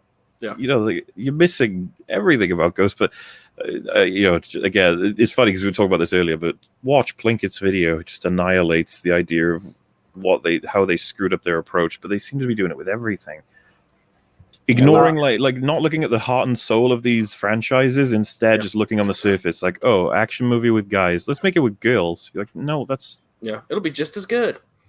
The idea is to just keep hammering away and creating these narratives until they repeat the lie enough times that it becomes true. And to clarify as well, they could have done just as bad a job if they were like, let's remake this action Exterminators movie with a bunch of new guys, and they just bring a bunch of younger community. It could have been just as bad. It's not the fact that it's women delivering the lines. It's just this inherent misunderstanding about what kind of project they're even creating in the first place. Word. Absolutely. And Daniel Reislink for 20 Czechoslovakian pesos says Superman will save the free folks. Spoilers. I see what you did there, Daniel. You're good. Ian Alderidge for $5. Quarter Black should change his name to 3/4 Mexican. Not even any. Well, he's already kind of settled on Quarter Black, and I like it very much. At least it's not. I think that's my brand. Yeah. I was going to say, by the way, that the earlier super chat, you said the title was, the profile was Vashta Narada. To prove my Doctor Who knowledge, that's season 4, right? That is season 4. David Silence Tennant. in the Library. Very good. Very good. Yeah, how's that? I think I told you before, but I dropped off soon after he dropped off. That's probably a good time. I am surrounded by nerds. You are. So the Boston. You bought it. I loved Silence in the Library and Midnight, but Waters of Mars, that was my favorite Doctor Who episode. I recommend everyone see it. It is a classic that people did not recognize until much later, including myself. It's David Tennant's best performance by far. Oh, I adored it. It's so much fun. A god man realizing the rules are his own. I was like, oh. Yep. So that's a perfect. I mean, sorry. Seasons 1 through 4 and the specials, perfection to me. Even the bad episodes. What's up, Steven? What were you going to say? Sorry. Oh no, nothing. Oh, so the Vashta Narada, everybody, if you don't know out there in the audience, is basically dust that it's shadow. It's a shadow that eats you, like piranhas that are invisible in the shadows. Yep. Oh. Quite creepy. I'll actually hang on. Just within reach, I'm gonna knock something over here, but I don't want to. But just to let you know how big of a nerd I am, not that you had any question or all. I have my Vashta Narada action figure right here. This is why Doctor Who has the coolest action figures. It's Major Tom, basically. Did they get ruined at all? Because I know that the Blinking Angels thing, they Weeping Angels, sorry, they eventually got ruined. They were just used over and over and over and over again. These did not. They have these are pure. So I love the Vashta Narada. Yeah, good stuff. Because they were able to play with that quite a bit, just shadows moving around, and the less light you have, the more concern. It was good stuff. Good stuff. All right. Next super chat is Steven Peaster for $2. Mahler, love your channel. Glad you are here. Thank you.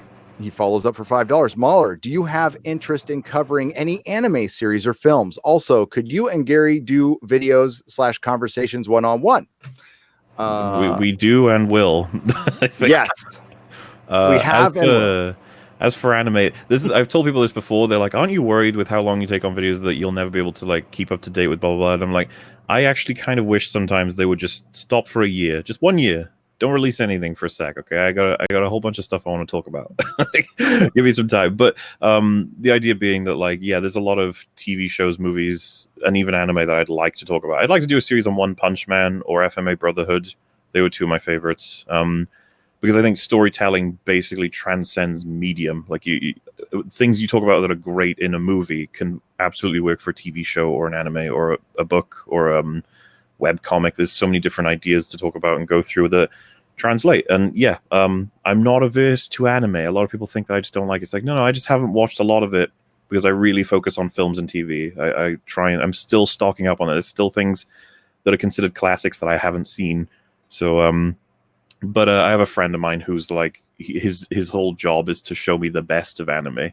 And he's my big filter. So I've seen like 5, and One Punch Man and FMA Brotherhood are 2 that I consider to be very, very good. And they're highly regarded by a lot of people as well. So yeah, I wouldn't mind doing something on them. I've referenced One Punch Man in my TFA video. I was talking about like how I think it's to do with the idea of a powerful character being well written versus just dominating. You know, you can imagine how to compare that. Because for anybody who doesn't know, One Punch Man is about a character that can kill anything in essentially the flick of his finger. And you're like, so how can that be interesting if it's a superhero show? And it's like, that's the challenge. That's the interesting part.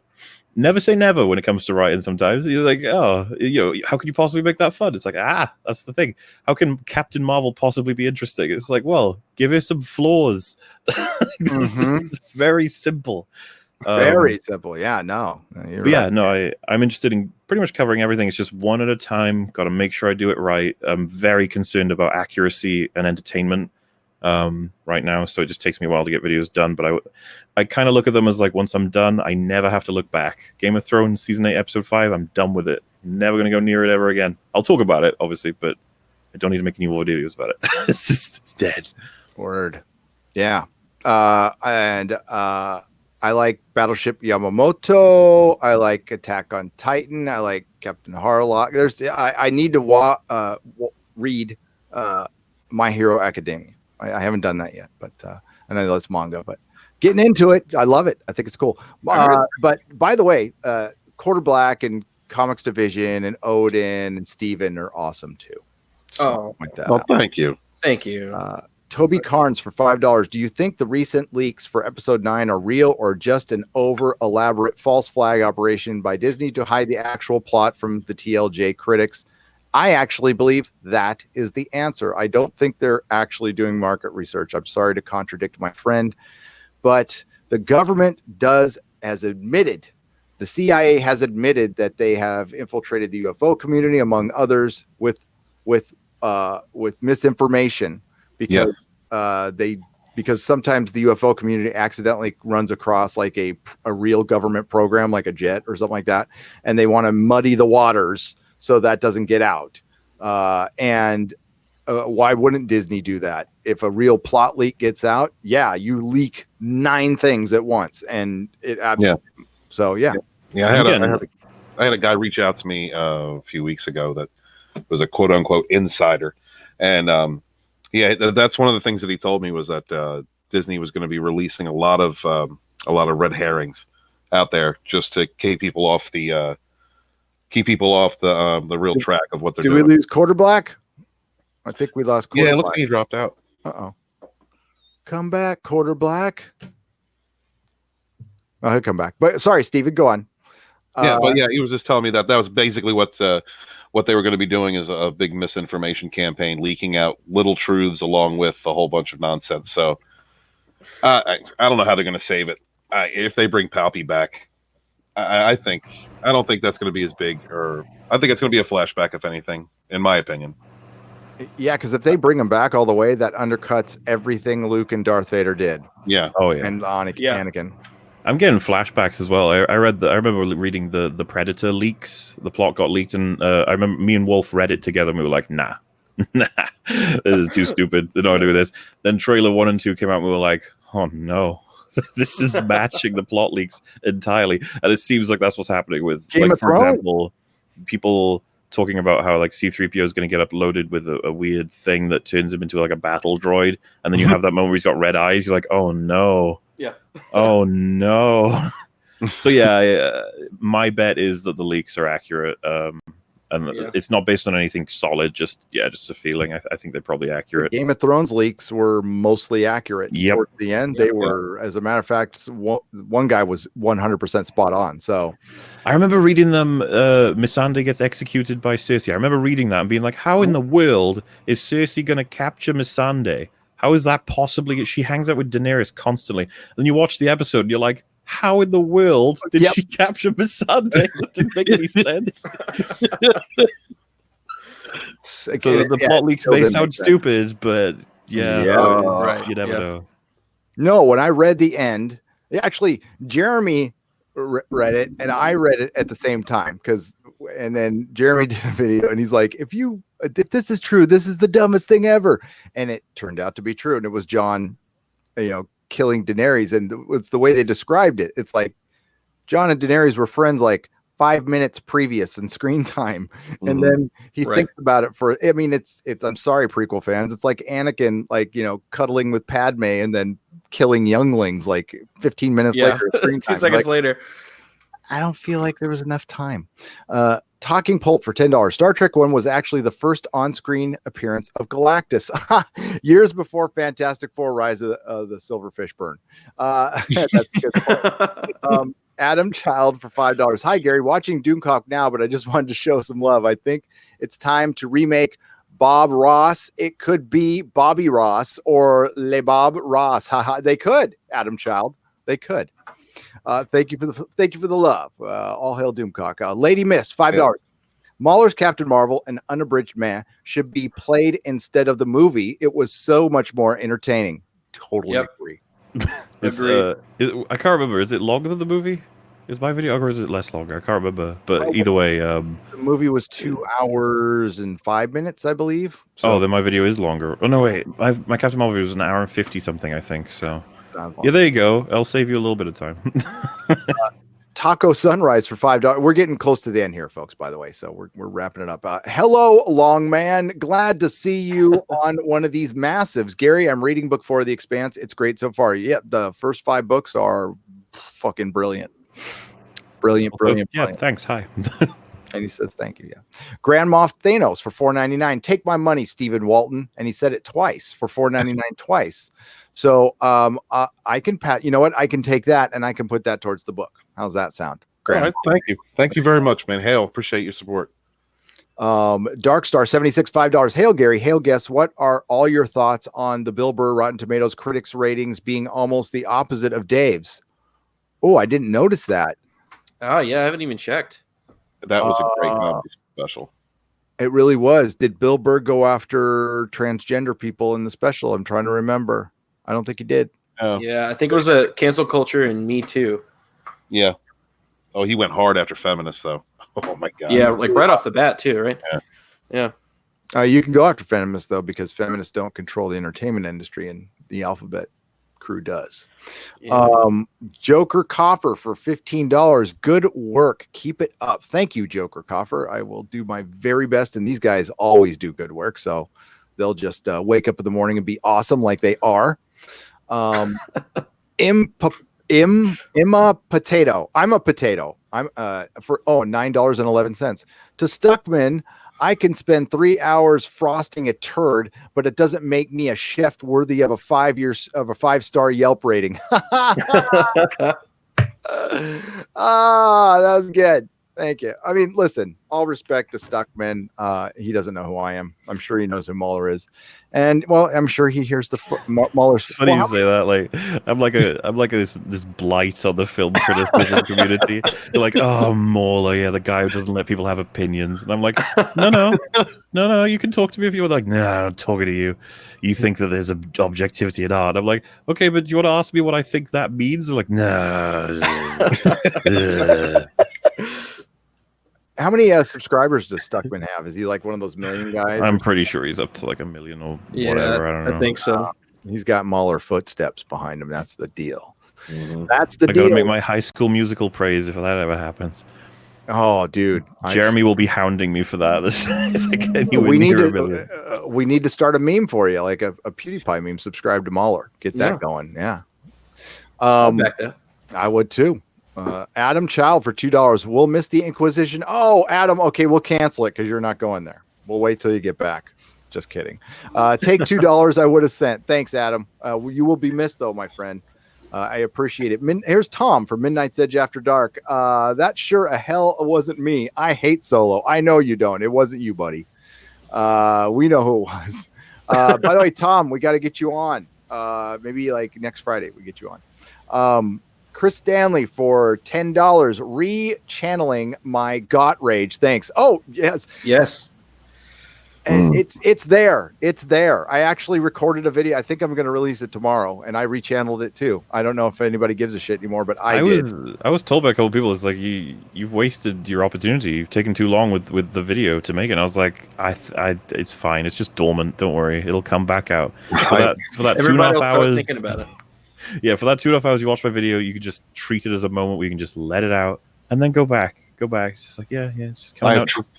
I've tried so hard to write a chapter about what happened with Game of Thrones.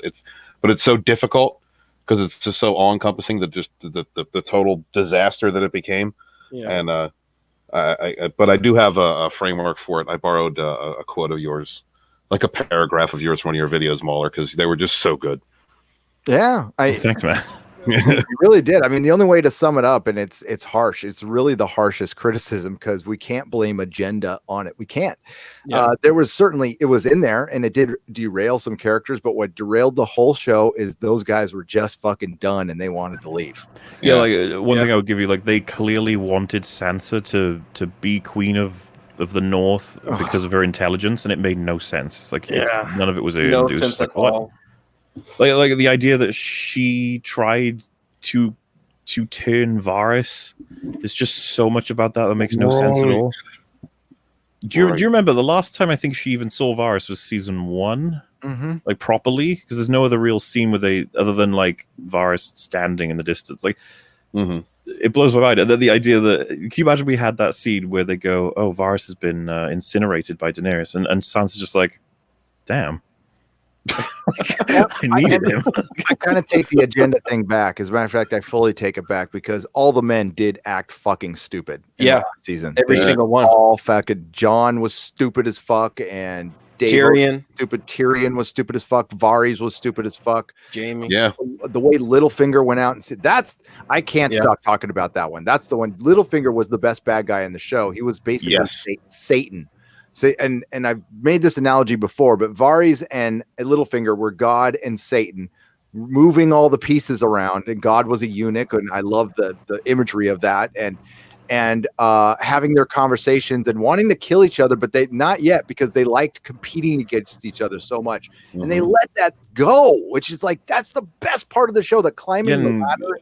And Conleth Hill expressed that he was like, it was a shame that him and Littlefinger, like Varys and Littlefinger, didn't get to have one more scene. That should have happened. There should have been a scene where those two talk to each other. What happened? And I don't know about you guys, but I always felt like I thought when I was watching the show, I was like, Littlefinger's going to die in a trial by combat, considering his history. It's like the only way to defeat him is not through discussions, not through debate, it's not through tactics. It has to be through physical force because that's Littlefinger. It's the only weakness he has. It's like, I mean, he gets his throat cut by Arya because Arya and Sansa tricked him. You're like, but Arya didn't get any kills, Mahler. Arya didn't get any kills except for the entire Frey male line and Littlefinger and the Night King. Oh yeah, and the Night King and all of his men. So Well, they didn't know what to do with Bran. It was like as soon as he showed up, he was like just having a writer in the room. You know, they had no idea how to take his story. That's one of those ones you really need to not think about. It's like, Bran, did you know that hundreds of thousands of innocent people are going to be melted? Did you know that? And he's just like, well, it ended up with me being king, so it's for the best. It's like, Brad. And they're so not going that direction with the character. In the book, they didn't take a season off. In the book, he is important. And it's honestly questionable on whether he's the good guy or not. That's the thing is Melisandre sees I don't want to ruin too well. Melisandre sees a vision and she sees Bran as evil.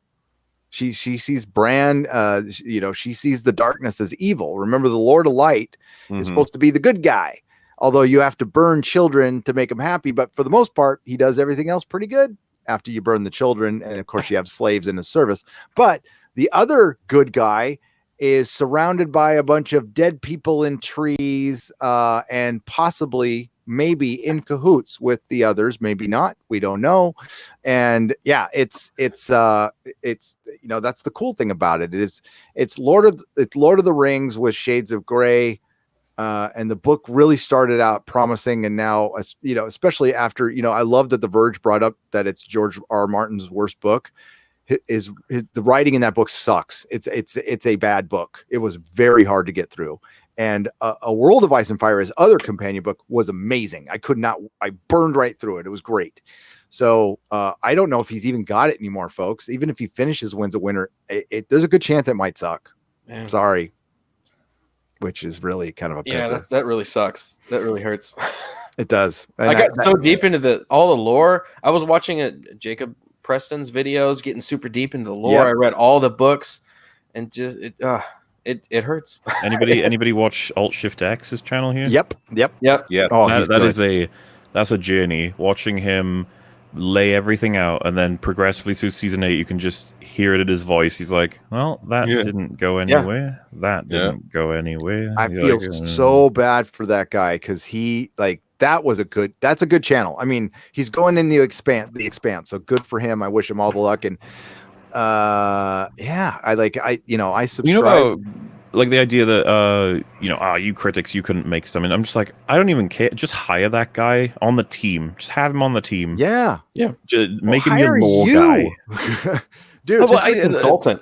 This is the thing, like, I know like a whole bunch about Star Wars or Game of Thrones or even the MCU, and I'm just like, I'm just a guy. Like, surely there's people you can pay who pay attention to what came before. That's all I'm asking. Like, just get some guy to be like, oh, hey, maybe Daenerys shouldn't kill these children, but then I say that to myself, and I'm like, oh, wait, D&D would be like, oh, you don't understand our writing. You don't understand what we're doing. We're achieving something. You need to go away. Like, I'm suggesting hire a person like that, but I'm like, I'll just ignore them anyway, so...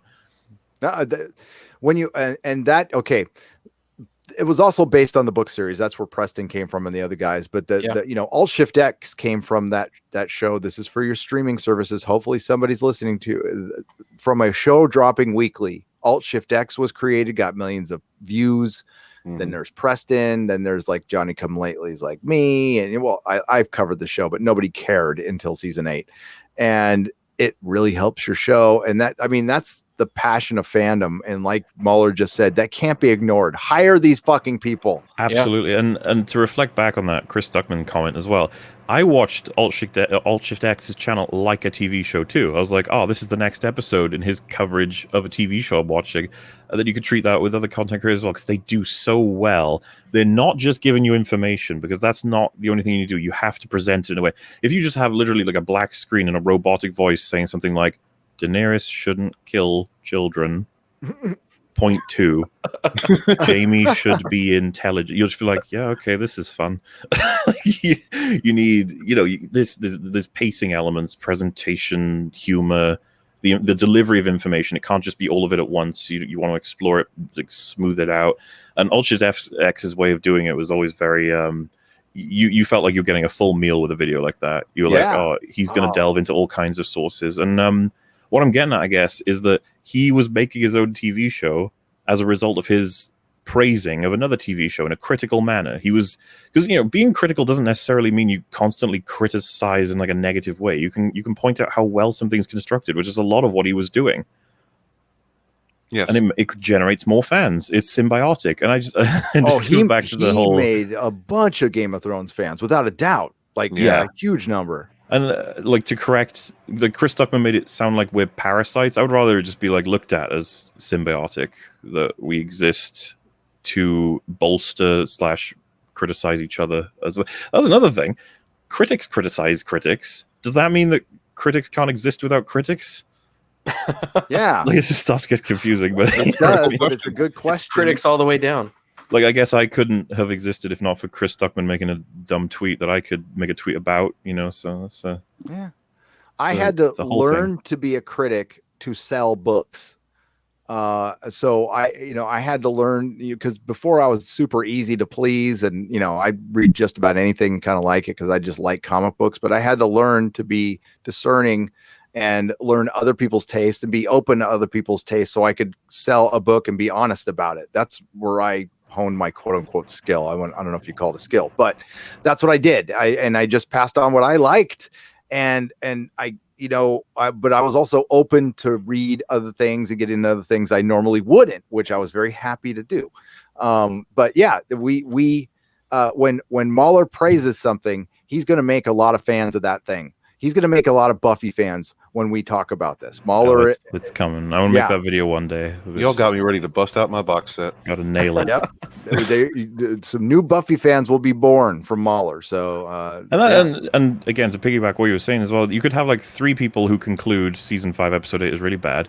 One of them makes, they all make a video, and one of their videos is like, I hate it because they didn't, and they come up with a criticism that's not even close to what's actually wrong with the episode. Like, every critic is learning how to interpret the information, because we're all like conduits, if you will. Everyone sees the episode, it goes through everybody, and everybody's going to convert that into different pieces of information or breakdowns and stuff. Right. And there's a reason why some people are listened to more and some are less, and there's all kinds of reasons that happens. But the idea that like to be a critic, it's so easy. It's just like, oh, you just have to rant about a thing. It's like you need accuracy, presentation, entertainment, humor. There's so many aspects to it, and it's just weird to have to go to bat for like YouTubers against a YouTuber. It's really weird. It kind of is, but it's good. It's a good thing to do. We're still considered bottom of the barrel. That's fine. I like the bottom of the barrel. That's where I live. Alice Shipwise, she has a great fan fiction rewrite of season 8. Says, I'm a potato for $5. Is she got a website?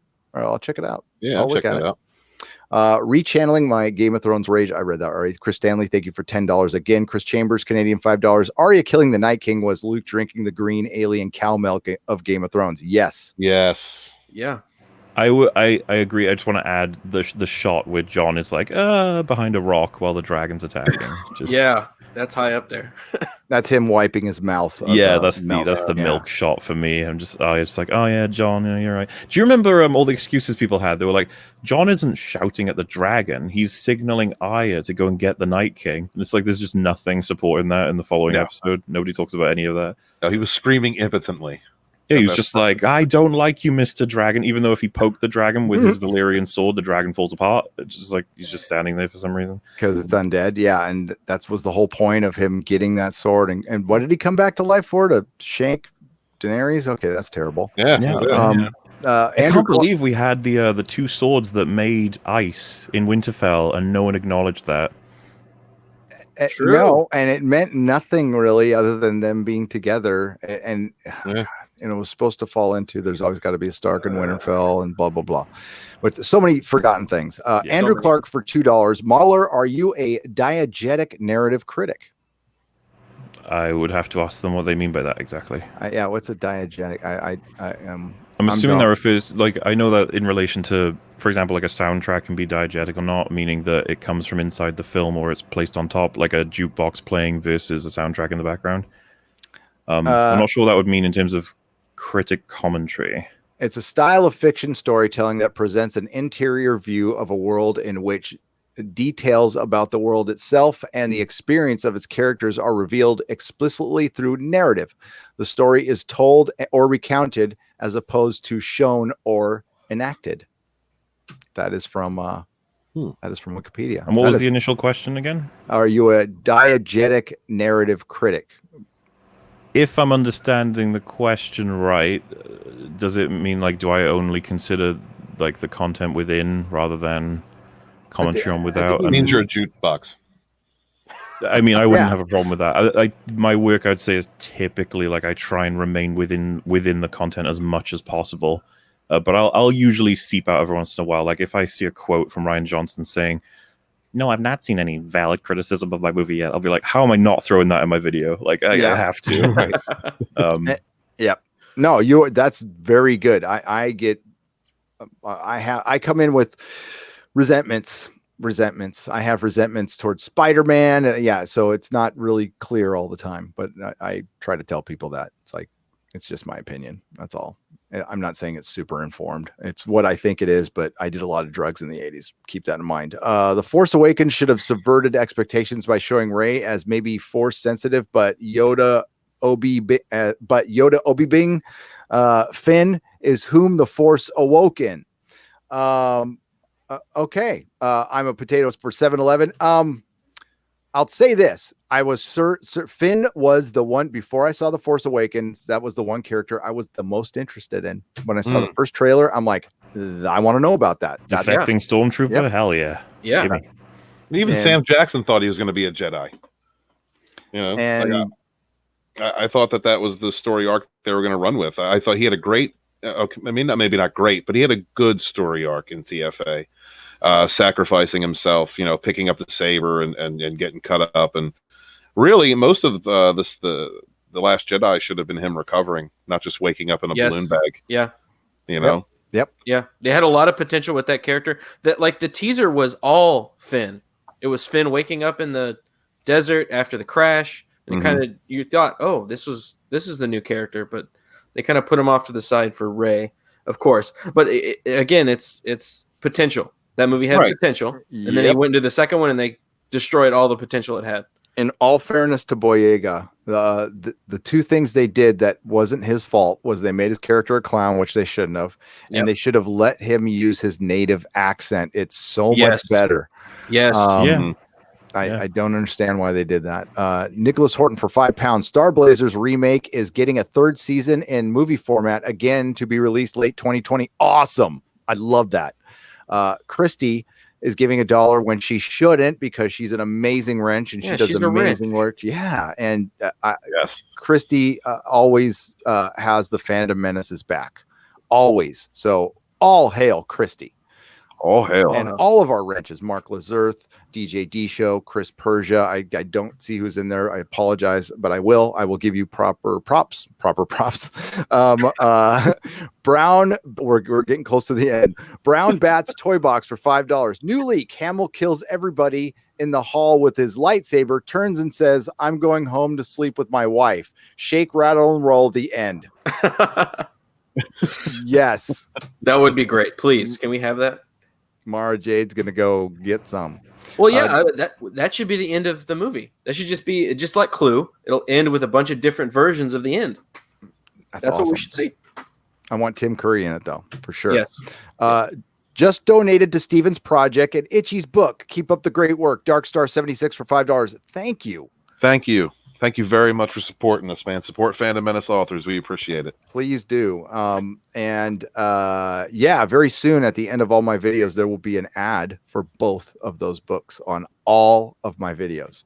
So, and the only thing I ask in return is that you please consider supporting the books whenever you can. I know not everybody's made of money, but I think it's I said a while back that books will be written on what Star Wars or Disney did to Star Wars, and well, now 2 are, so that's great. I didn't think it would come from the Fandom Menace. I can't say I predicted that, but this is so cool. There was Game of Thrones and Star Wars are like major cautionary tales. They really are. Yeah, there were 2 books written about the Fandom Menace, and they're on Amazon. I think they've been bought by about 3 people. Just, you know what? I'm not even going to say anything. Just go look it up and just take a look at the synopsis. Are they not nice? Are they? No, they're not nice at all. This person does not like us, and he's kind of. When I first started doing this, I looked at him as my arch enemy. I was like, oh, good, I've got an arch enemy now.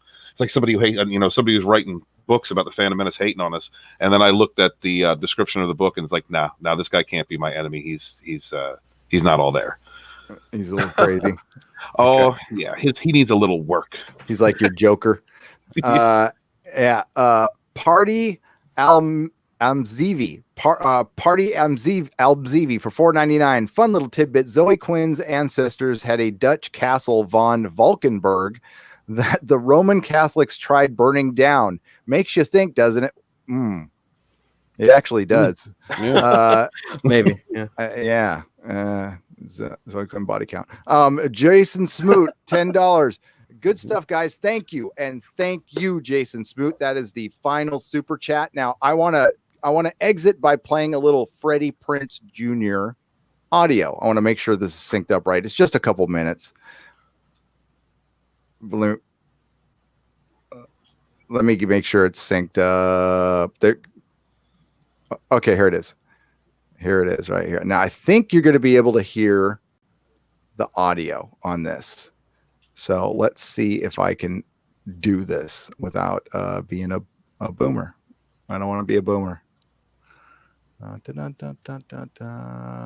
we go. Oh, I can check the audio right there. Awesome. All right. This is a couple dude bros in Hollywood, so I'm apologizing to you right now. But what Freddie Prinze says about the game, the Monopoly game, is pretty good. Portuguese, Man. Chinese. No, They don't like. They're not good. No, they're not good. You know what else isn't good? I want to hear this. Hasbro. I'm going to sit back for a second. So I had a terrible night's sleep last night. Couldn't fall asleep for whatever reason. It was too hot and it was too cold. It was too hot. It was too cold. Couldn't get the right temperature. I was up to like 2 o'clock in the morning. You don't have to get up at 6 because I got to get the kids ready. Shit, well, maybe that would work, but on this particular night, I thought. Yeah. So I wake up. I'm pissed off. I open my phone and I start laughing my ass off. And the fact that I had a terrible night's sleep is completely irrelevant. It doesn't even matter because I had such a smile on my face at the dumbest decision that Hasbro has ever made, to my knowledge. They have created a new game. Yes. Called Monopoly. Let me see if I can. What would that game be about? This new game, Monopoly. Well, it's about everybody being at a table, and you're trying to acquire real estate. Not in the new one, in the original one. You're trying to acquire real estate, and everyone is on equal ground. I like that. And the only thing that has control in the game is basically a pair of dice. Yeah. Outside of that, everything is equal. So what they thought they would do, and this is what happens when you hashtag your movements, you guys. The focus of the actual movement is completely lost and diluted, and all these corporations jump on, and it means to just make money off your dumbasses for hashtagging it in the first place. And they literally have now made a monopoly for girls, basically, where every time you pass go, the woman, if you're a woman playing the game, you get $240. But if you're a man, you get $200. And the philosophy behind it, they were quoted as, even, I won't get the whole quote right, but I'll get the beginning right. We think it's a fun way, and now I'll explain the rest, to play the game and sort of what's the term? What's the term I'm looking for? Make up for the fact that men have been overpaid for so long. They literally made Monopoly, and the investment stuff they changed. Now you invest in like companies that women created, right? From the bulletproof vest, chocolate chip cookies. I didn't know a woman invented either of those. So right on, that's cool to know that. But woman invented chocolate chip cookies. That's what they're claiming. Okay, this is what Hasbro's claiming. I don't have no evidence to back them up. It's just what they're claiming. But they literally, the whole point was for equality. Yeah, equality. You just made a game that took a game where everything is equal every time. It's only experience that allows you to improve. And you made it completely unequal. It's not like Monopoly existed, and if your sister passed go, you're like, ha ha, you only get 160, I get 200, scrub. Yeah. I feel so bad for whoever pitched this because they're going to lose their job. Like, they're straight up gonna lose their job. It's so ridiculous. It's so ridiculous. I just can't wait for the overcorrecting to come back closer to Ooh. the middle. Well, this is Wow. what made me laugh. Andrew Wow. Schultz, the comic that we both love, retweeted it with a quote. He goes, "You idiots. That's how Trump got elected." That's hilarious. I'm like, yo, that's what's going to happen. That's You kind of true. keep trying to change. The sexes keep trying to change each other. Men tried to change how women behave for generations. Yeah. We want you like this. We want you like this. We want you like this. It didn't work. Why do y'all think it's going to work the other way? It's not. Like, we're different. It was Jeff Dye, the comic Jeff Dye. Yeah. He's like, my favorite thing about a woman is that she's not a dude. Yeah, that's 100% right. It's okay to have differences. We should be paid equally. We should be treated with the same amount of respect so long as we earn that respect. Yeah. We should all be given an equal amount of dignity. Yep. But to sit I'm here and impressed. say that everybody's the same is psychotic. I would even go as It's far psychotic. to say, guys, I know this is going to be I controversial. can't throw a football like Tom Brady. Yeah. Not even when we were the same age, with the same coaches, with everything, because You we're are the same genetically age. different. You are the same age. But I'm left-handed. Why am I not right-handed? Yeah, yeah. I can be right-handed if I want to be. Like, dude, it's just the way it And goes. I think it's crazy. Here we go, everybody. Look, you can always find examples to disprove someone's point, right? You can always. But, Yeah, there's exceptions. Right.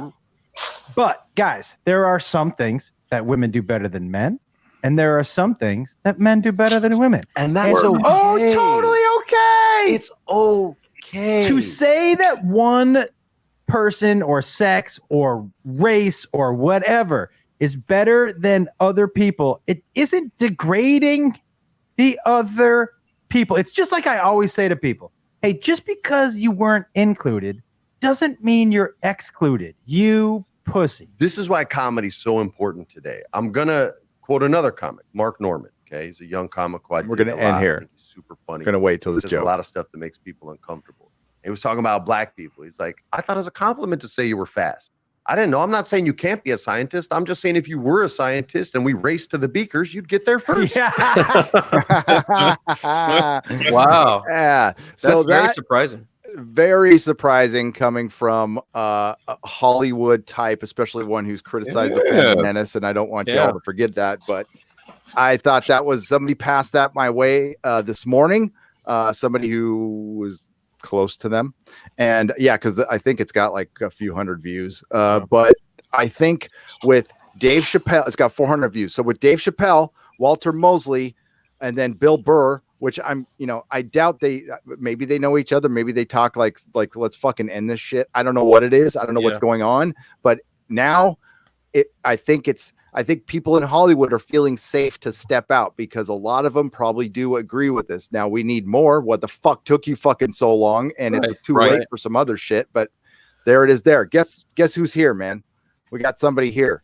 Uh-oh. If he's gonna pipe up. I'm just excited to talk to Mahler. I'm a Mahler fangirl. You're with Mahler. Who is this guy? Get him out of here. Welcome, Jeremy from Geeks and Gamers. What's up, buddy? What's going on? Is that the same Freddie Prinze that went after me on Twitter? Yep, that's the same one. It's the same one who went after the Fandom Menace. That was misogynistic for hating The Last Jedi. Wow. Yeah. Somebody took some red pills this morning for their breakfast, it sounds like. I was gonna say I was shocked by that whole thing, especially the part where he said you have to earn respect. I was like, whoa. Yeah, what? Yep. Surprised he's not canceled yet. Yeah. Tide's turning. Yeah, I feel it. Yeah. Oh, I can't wait for the news articles to go. Washed up has been 90s heartthrob again by taking a shot at it. What's gonna happen? Reveals that he's a misogynist. Is my audio okay? Because I am on my phone. Yeah, it's fine. So it's fine. Everything okay? Okay. Yeah, that Monopoly thing, by the way, I would have believed that was parody, like, because you can't take that seriously. Like, they give women more money when they pass go. That's funny. That's an Onion article right there. But no, it's real. Yeah, that's the problem. First, hello, Stephen. Hello, Quarterblack. Hello, Gray. And What's Mahler. up? Hey, Mahler. What's I up? always wanted Hey, Jeremy, how you doing, buddy? I got to keep a promise. Anna, that Star Wars girl, give this man a cookie. Yes. Thank you. Right You're now, the internet is trying to. After my car video with my 2 dogs, that was a big hit. The internet is now pressuring me to say, "Hey, Tulip, her dog," and I'm like, I don't get paid enough to deal with my 2 dogs, Anna and her dog in a car video. Enough to deal with that. I can barely deal with Anna. Not more so less 3 dogs. But anyway, thank you guys for having me. And yeah, whatever we're talking about, I don't want to interrupt. I just want to be part of the conversation. Yeah, I was just that we were wrapping things up. I wanted to play that because I'm very aware what you went through with Freddie Prinze Jr. It was disappointing because I used to be a fan of his pops, big fan of Chico and the Man when I was a kid. Loved that show, and I think while you don't want to, I mean, you can forgive people if they want to, if he wants to come around and that, I think that's good. I think that's a good thing. And we need to encourage that. You know, it sucks what happened to you, Jeremy. You know, I always got your back. But when we see an instance like this compiled with what we've seen over the last week, I think we're seeing evidence of the tide turning. I mean, there's unfortunate circumstances like, Steven Crowder. I doubt he's getting his monetization back or anytime soon. I wish he would, but we got to take progress, not perfection. And not that was a debacle, by the way. You could tell with how YouTube were on Twitter. They were like, "Oh, it's fine," and then they were like, "Oh, it's not fine. Oh, no, it's not fine. It's not fine. Is it fine now? No." I just look at everyone's reaction like, "I don't know. Take his money away." Okay. Yeah. That whole thing. It was crazy. Yeah, I did when I did the Monopoly video. I got trolled because I reacted to it as it was, legit serious news, and everybody's like, no. I'm like, no, they're not. Like, I know they're not. The whole, I know they did the Monopoly for Millennial one, but this was serious, and I had a lot of people saying you need to retract this. They're trolling you, Jeremy. They're not trolling us. Like, that was legit. That was serious. And they must have not have seen the trailer. Like, they made a commercial for it. That commercial is 100% earnest. They were very serious about this game. Yes, they thought it was a good idea. And for clarification, by the way, if you tell your average citizen, like, oh, the new Terminator movie is going to have all-female leads, they might go, okay. Like, that might not actually give them an inkling of any kind of agenda. But if you said, women earn more money when they pass go at Monopoly, they'll give you a look. They'll be like, what? Right. Wait a Why? second. What possible? And you're like, well, because women earn less than men, apparently, right? They'll be like, yeah. Like, I feel like the average person is gonna be like, this is getting silly now, guys. Like, what are you trying to do? I think we're there, and I think Terminator. I mean, to circle it back around, the Miss Monopoly, Terminator: Dark Fate. I think that is the end game for this whatever movement it is. It's gotten to levels of absolute ridiculousness. I don't know. They keep doubling down. I think, and I agree. I think. Listen, I think this trend is towards the end. I think we'll get some more for a few more months, but it's going to work itself out because bottom line still rules the day. And if Terminator Dark Fate flops, and once a Marvel movie not flops, but doesn't perform as well as the other one, and you got to look at things like if you're going to keep, a lot of people like to throw the bottom line at me, then I will counter with this. Stockholders don't give a shit. They don't discern between Avengers Endgame and Black Widow. They'll just know that, why didn't Black Widow make as much as Avengers Endgame? It's a Marvel movie. Well, it's not a sequel to and a culmination of 10 years. I don't give a fuck. It didn't make as much money as Endgame did. They all have to do better than the other, whether they're sequel or not. And that's what will bring things down. I heard somebody say today that, it'll be good if Rise of Skywalker makes 800 million. That's passable, but that's not good. And that's nowhere near good. They'll have their boardroom meetings with like, how do we fix this? How do we fix this? How do we fix this? Yeah. And the problem is, I know my audio's No, go. I'm sorry. I was gonna say I know my audio is terrible. Everyone, I'm on my phone. I just want to say, if Rise of Skywalker makes 800 million, Kathleen Kennedy she will be so done. That will be a massive failure to go from $2 billion to 1.0 failing to The Rise of Skywalker making 800 million, that is a colossal failure for Star Wars. Yeah, I agree. What I was going to say is even if audiences wake up, even like normies wake up to it, we're still in for it for 2 years because they're making stuff right now with woke agenda. They're still going to be making that even if they wake up this year. So yeah, I'm pessimistic about how long this will still last. I feel like we've still got a while left. Well, I think the thing about when the message finally hits home to general audience is what's going on, and these things are still coming out. Like Garrett said, over the next couple of years, I hope it just really reminds people why this stuff is terrible. You know, that's my hope. And and the thing is, we're gonna know. Well, we know before Hollywood does. Say it with me, chat. Hollywood is where trends go to die. The Hollywood is the end. It's where things end up. They don't create anything. They don't. Music gets created on core music gets created on the streets. It gets and independent films. Trends come up from all kinds of different places, but it's usually low income. I'm sorry. Go ahead. No, I almost done. That's all good. But one thing I think that we should remember is that a lot of this was inspired by the 2016 election. We have another election coming up, so just expect a fresh round of bullshit. Just going to get stirred right up, and we're not going to see the end of this for a few years. I have no choice but to tell you, you're fired. That's right. And that, gentlemen, is foreshadowing for who might end up winning the presidency again. Yep. That it's just inevitable. I am inevitable. We're sorry, Mueller. We're sorry this affected your entertainment over there. You had nothing to do with it. Well, I mean, I actually love watching the debates. So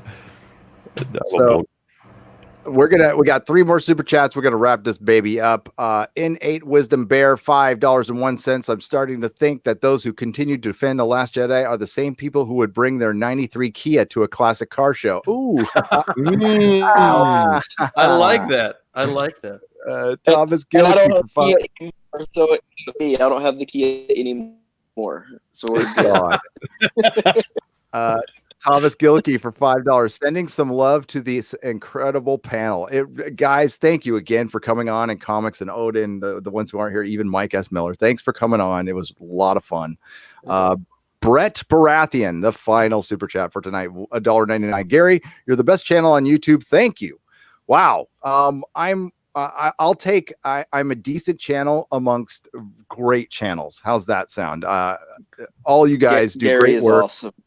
Oh, stop. Gary is awesome. I'm having a lot of fun. So thank you all for allowing me to have this much fun, for connecting, and thank you to the Fandom Menace and Jeremy and Mahler, and please support Stephen, author. I would just want to say author Stephen Walton Jr.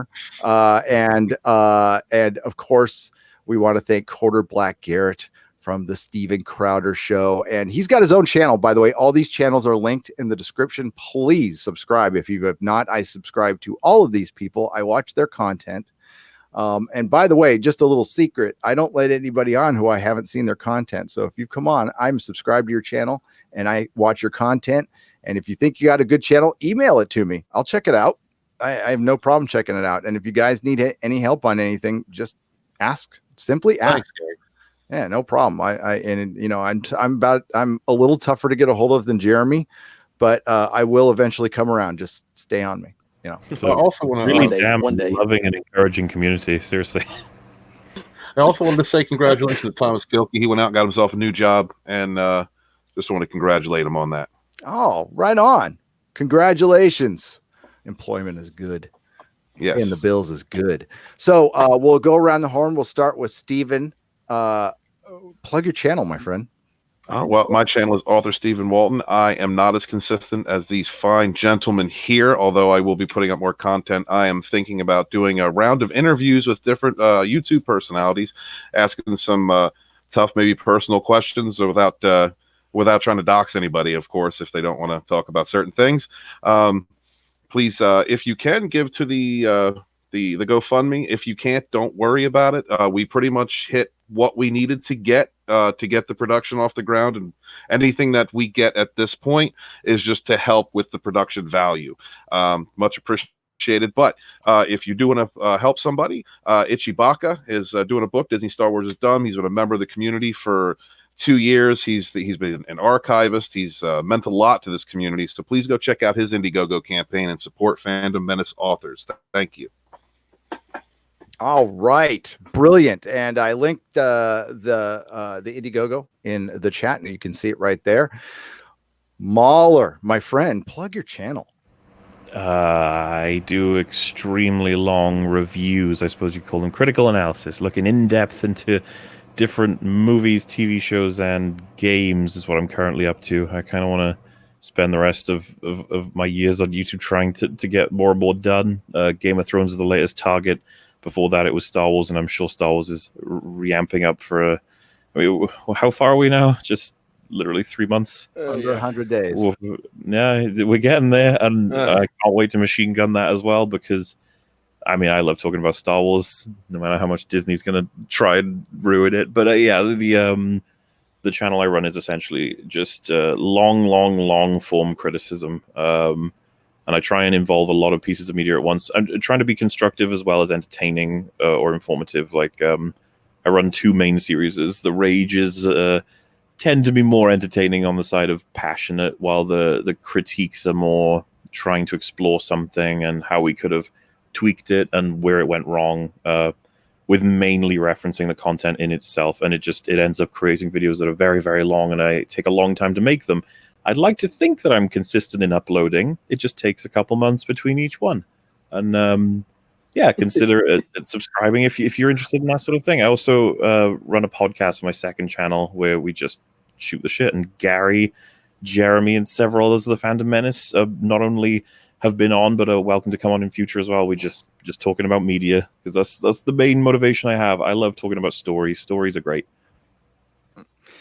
Mauler's like a wizard. He arrives precisely when he means to. So, and yeah, check out EFAP. EFAP is brilliant, and that's on the Mueller channel. And then we have Quarter Black Garrett, and you have a channel, sir. I do have a channel. Yeah, it is 1/4 Black Garrett, just as it's spelled on the screen in front of you. So you can go to there. I also have a Twitter, same. Go check that out. That's where I do a lot of my conversing with people, is on Twitter. So go follow me there. I just want to thank you, Gary, for letting me come on here. It was a lot of fun. And 3 of my favorite content creators are on this stream right now. So that's really brilliant. Cool. Hey, I'd love to have you back. If you want to come back on, the invitation is open. So awesome. Hell yeah. Yeah. And then we have this guy who just popped in at the end, big rock star, big time. The guy who got, I swear to God, I'm not kidding, got stopped every 5 minutes at Comic-Con. Jeremy from Geeks and Gamers. I am going to do something I normally don't do. I'm not going to be sarcastic right now. I appreciate you guys having me on. I don't want to take this opportunity to plug anything of mine. I want to plug, again, Stephen Walton's project. Please support that. I've had him on the channel. This guy is in the trenches. He knows his stuff. He's doing really hard work, and I really appreciate what he's doing. I want to plug yours. Please go support that. And also follow Data Racer 117 on Twitter, because like I said, without Itchy and Data Racer, I wouldn't have half my videos that I'm able to make and rant and stream about Star Wars. So I do everyone like them. They're the reason I have a channel with any relevance, and I appreciate all this joy and no sarcasm, because motherfuckers, I'll be back tomorrow with all my sarcastic shit. Nice. And I would cancel like Jeremy. Cancel Jeremy. Hashtag cancel Jeremy. I want to. I got a meme coming your way, Jeremy. Nice. I want to echo that. Please support Stephen Walton Jr. Please support Ichibaka's book, Star Wars is Dumb. Please follow Data Racer. Data Racer Ichibaka, if you guys are ever listening, if you're listening right now, I'd like to get you on soon. As soon as possible. And we love what you guys do, and thank everybody. I mean, you know, the up and coming channels, who are out there plugging away. Keep at it. You're doing good work. Well, most of everybody. Not everybody's doing great work, but most of it. And like, I don't always do great work either, but I do my best. And do your best. That's all you can do. So, I have a website, nerderotic.com. That's if YouTube ever pulls the plug, that's where I'll be by my lonesome on that website. And all the links are there. All the important links are there. So again, tomorrow, I'll be doing a super chat square up from the Inquisition, and I've got some letters that people wrote that I've got to read. So we're going to have toxic mailbag. So more live streaming tomorrow. And I may have a couple videos, although you kind of heard them tonight. So I don't know. Guys, thank you very much for coming on. And everybody have a very good night. Say goodbye, everybody. Goodbye, everybody. Goodbye, everyone. Thanks for having me, Gary. Thank you. Thank you. Potato. Bye, everybody, from my potato. That's what the chat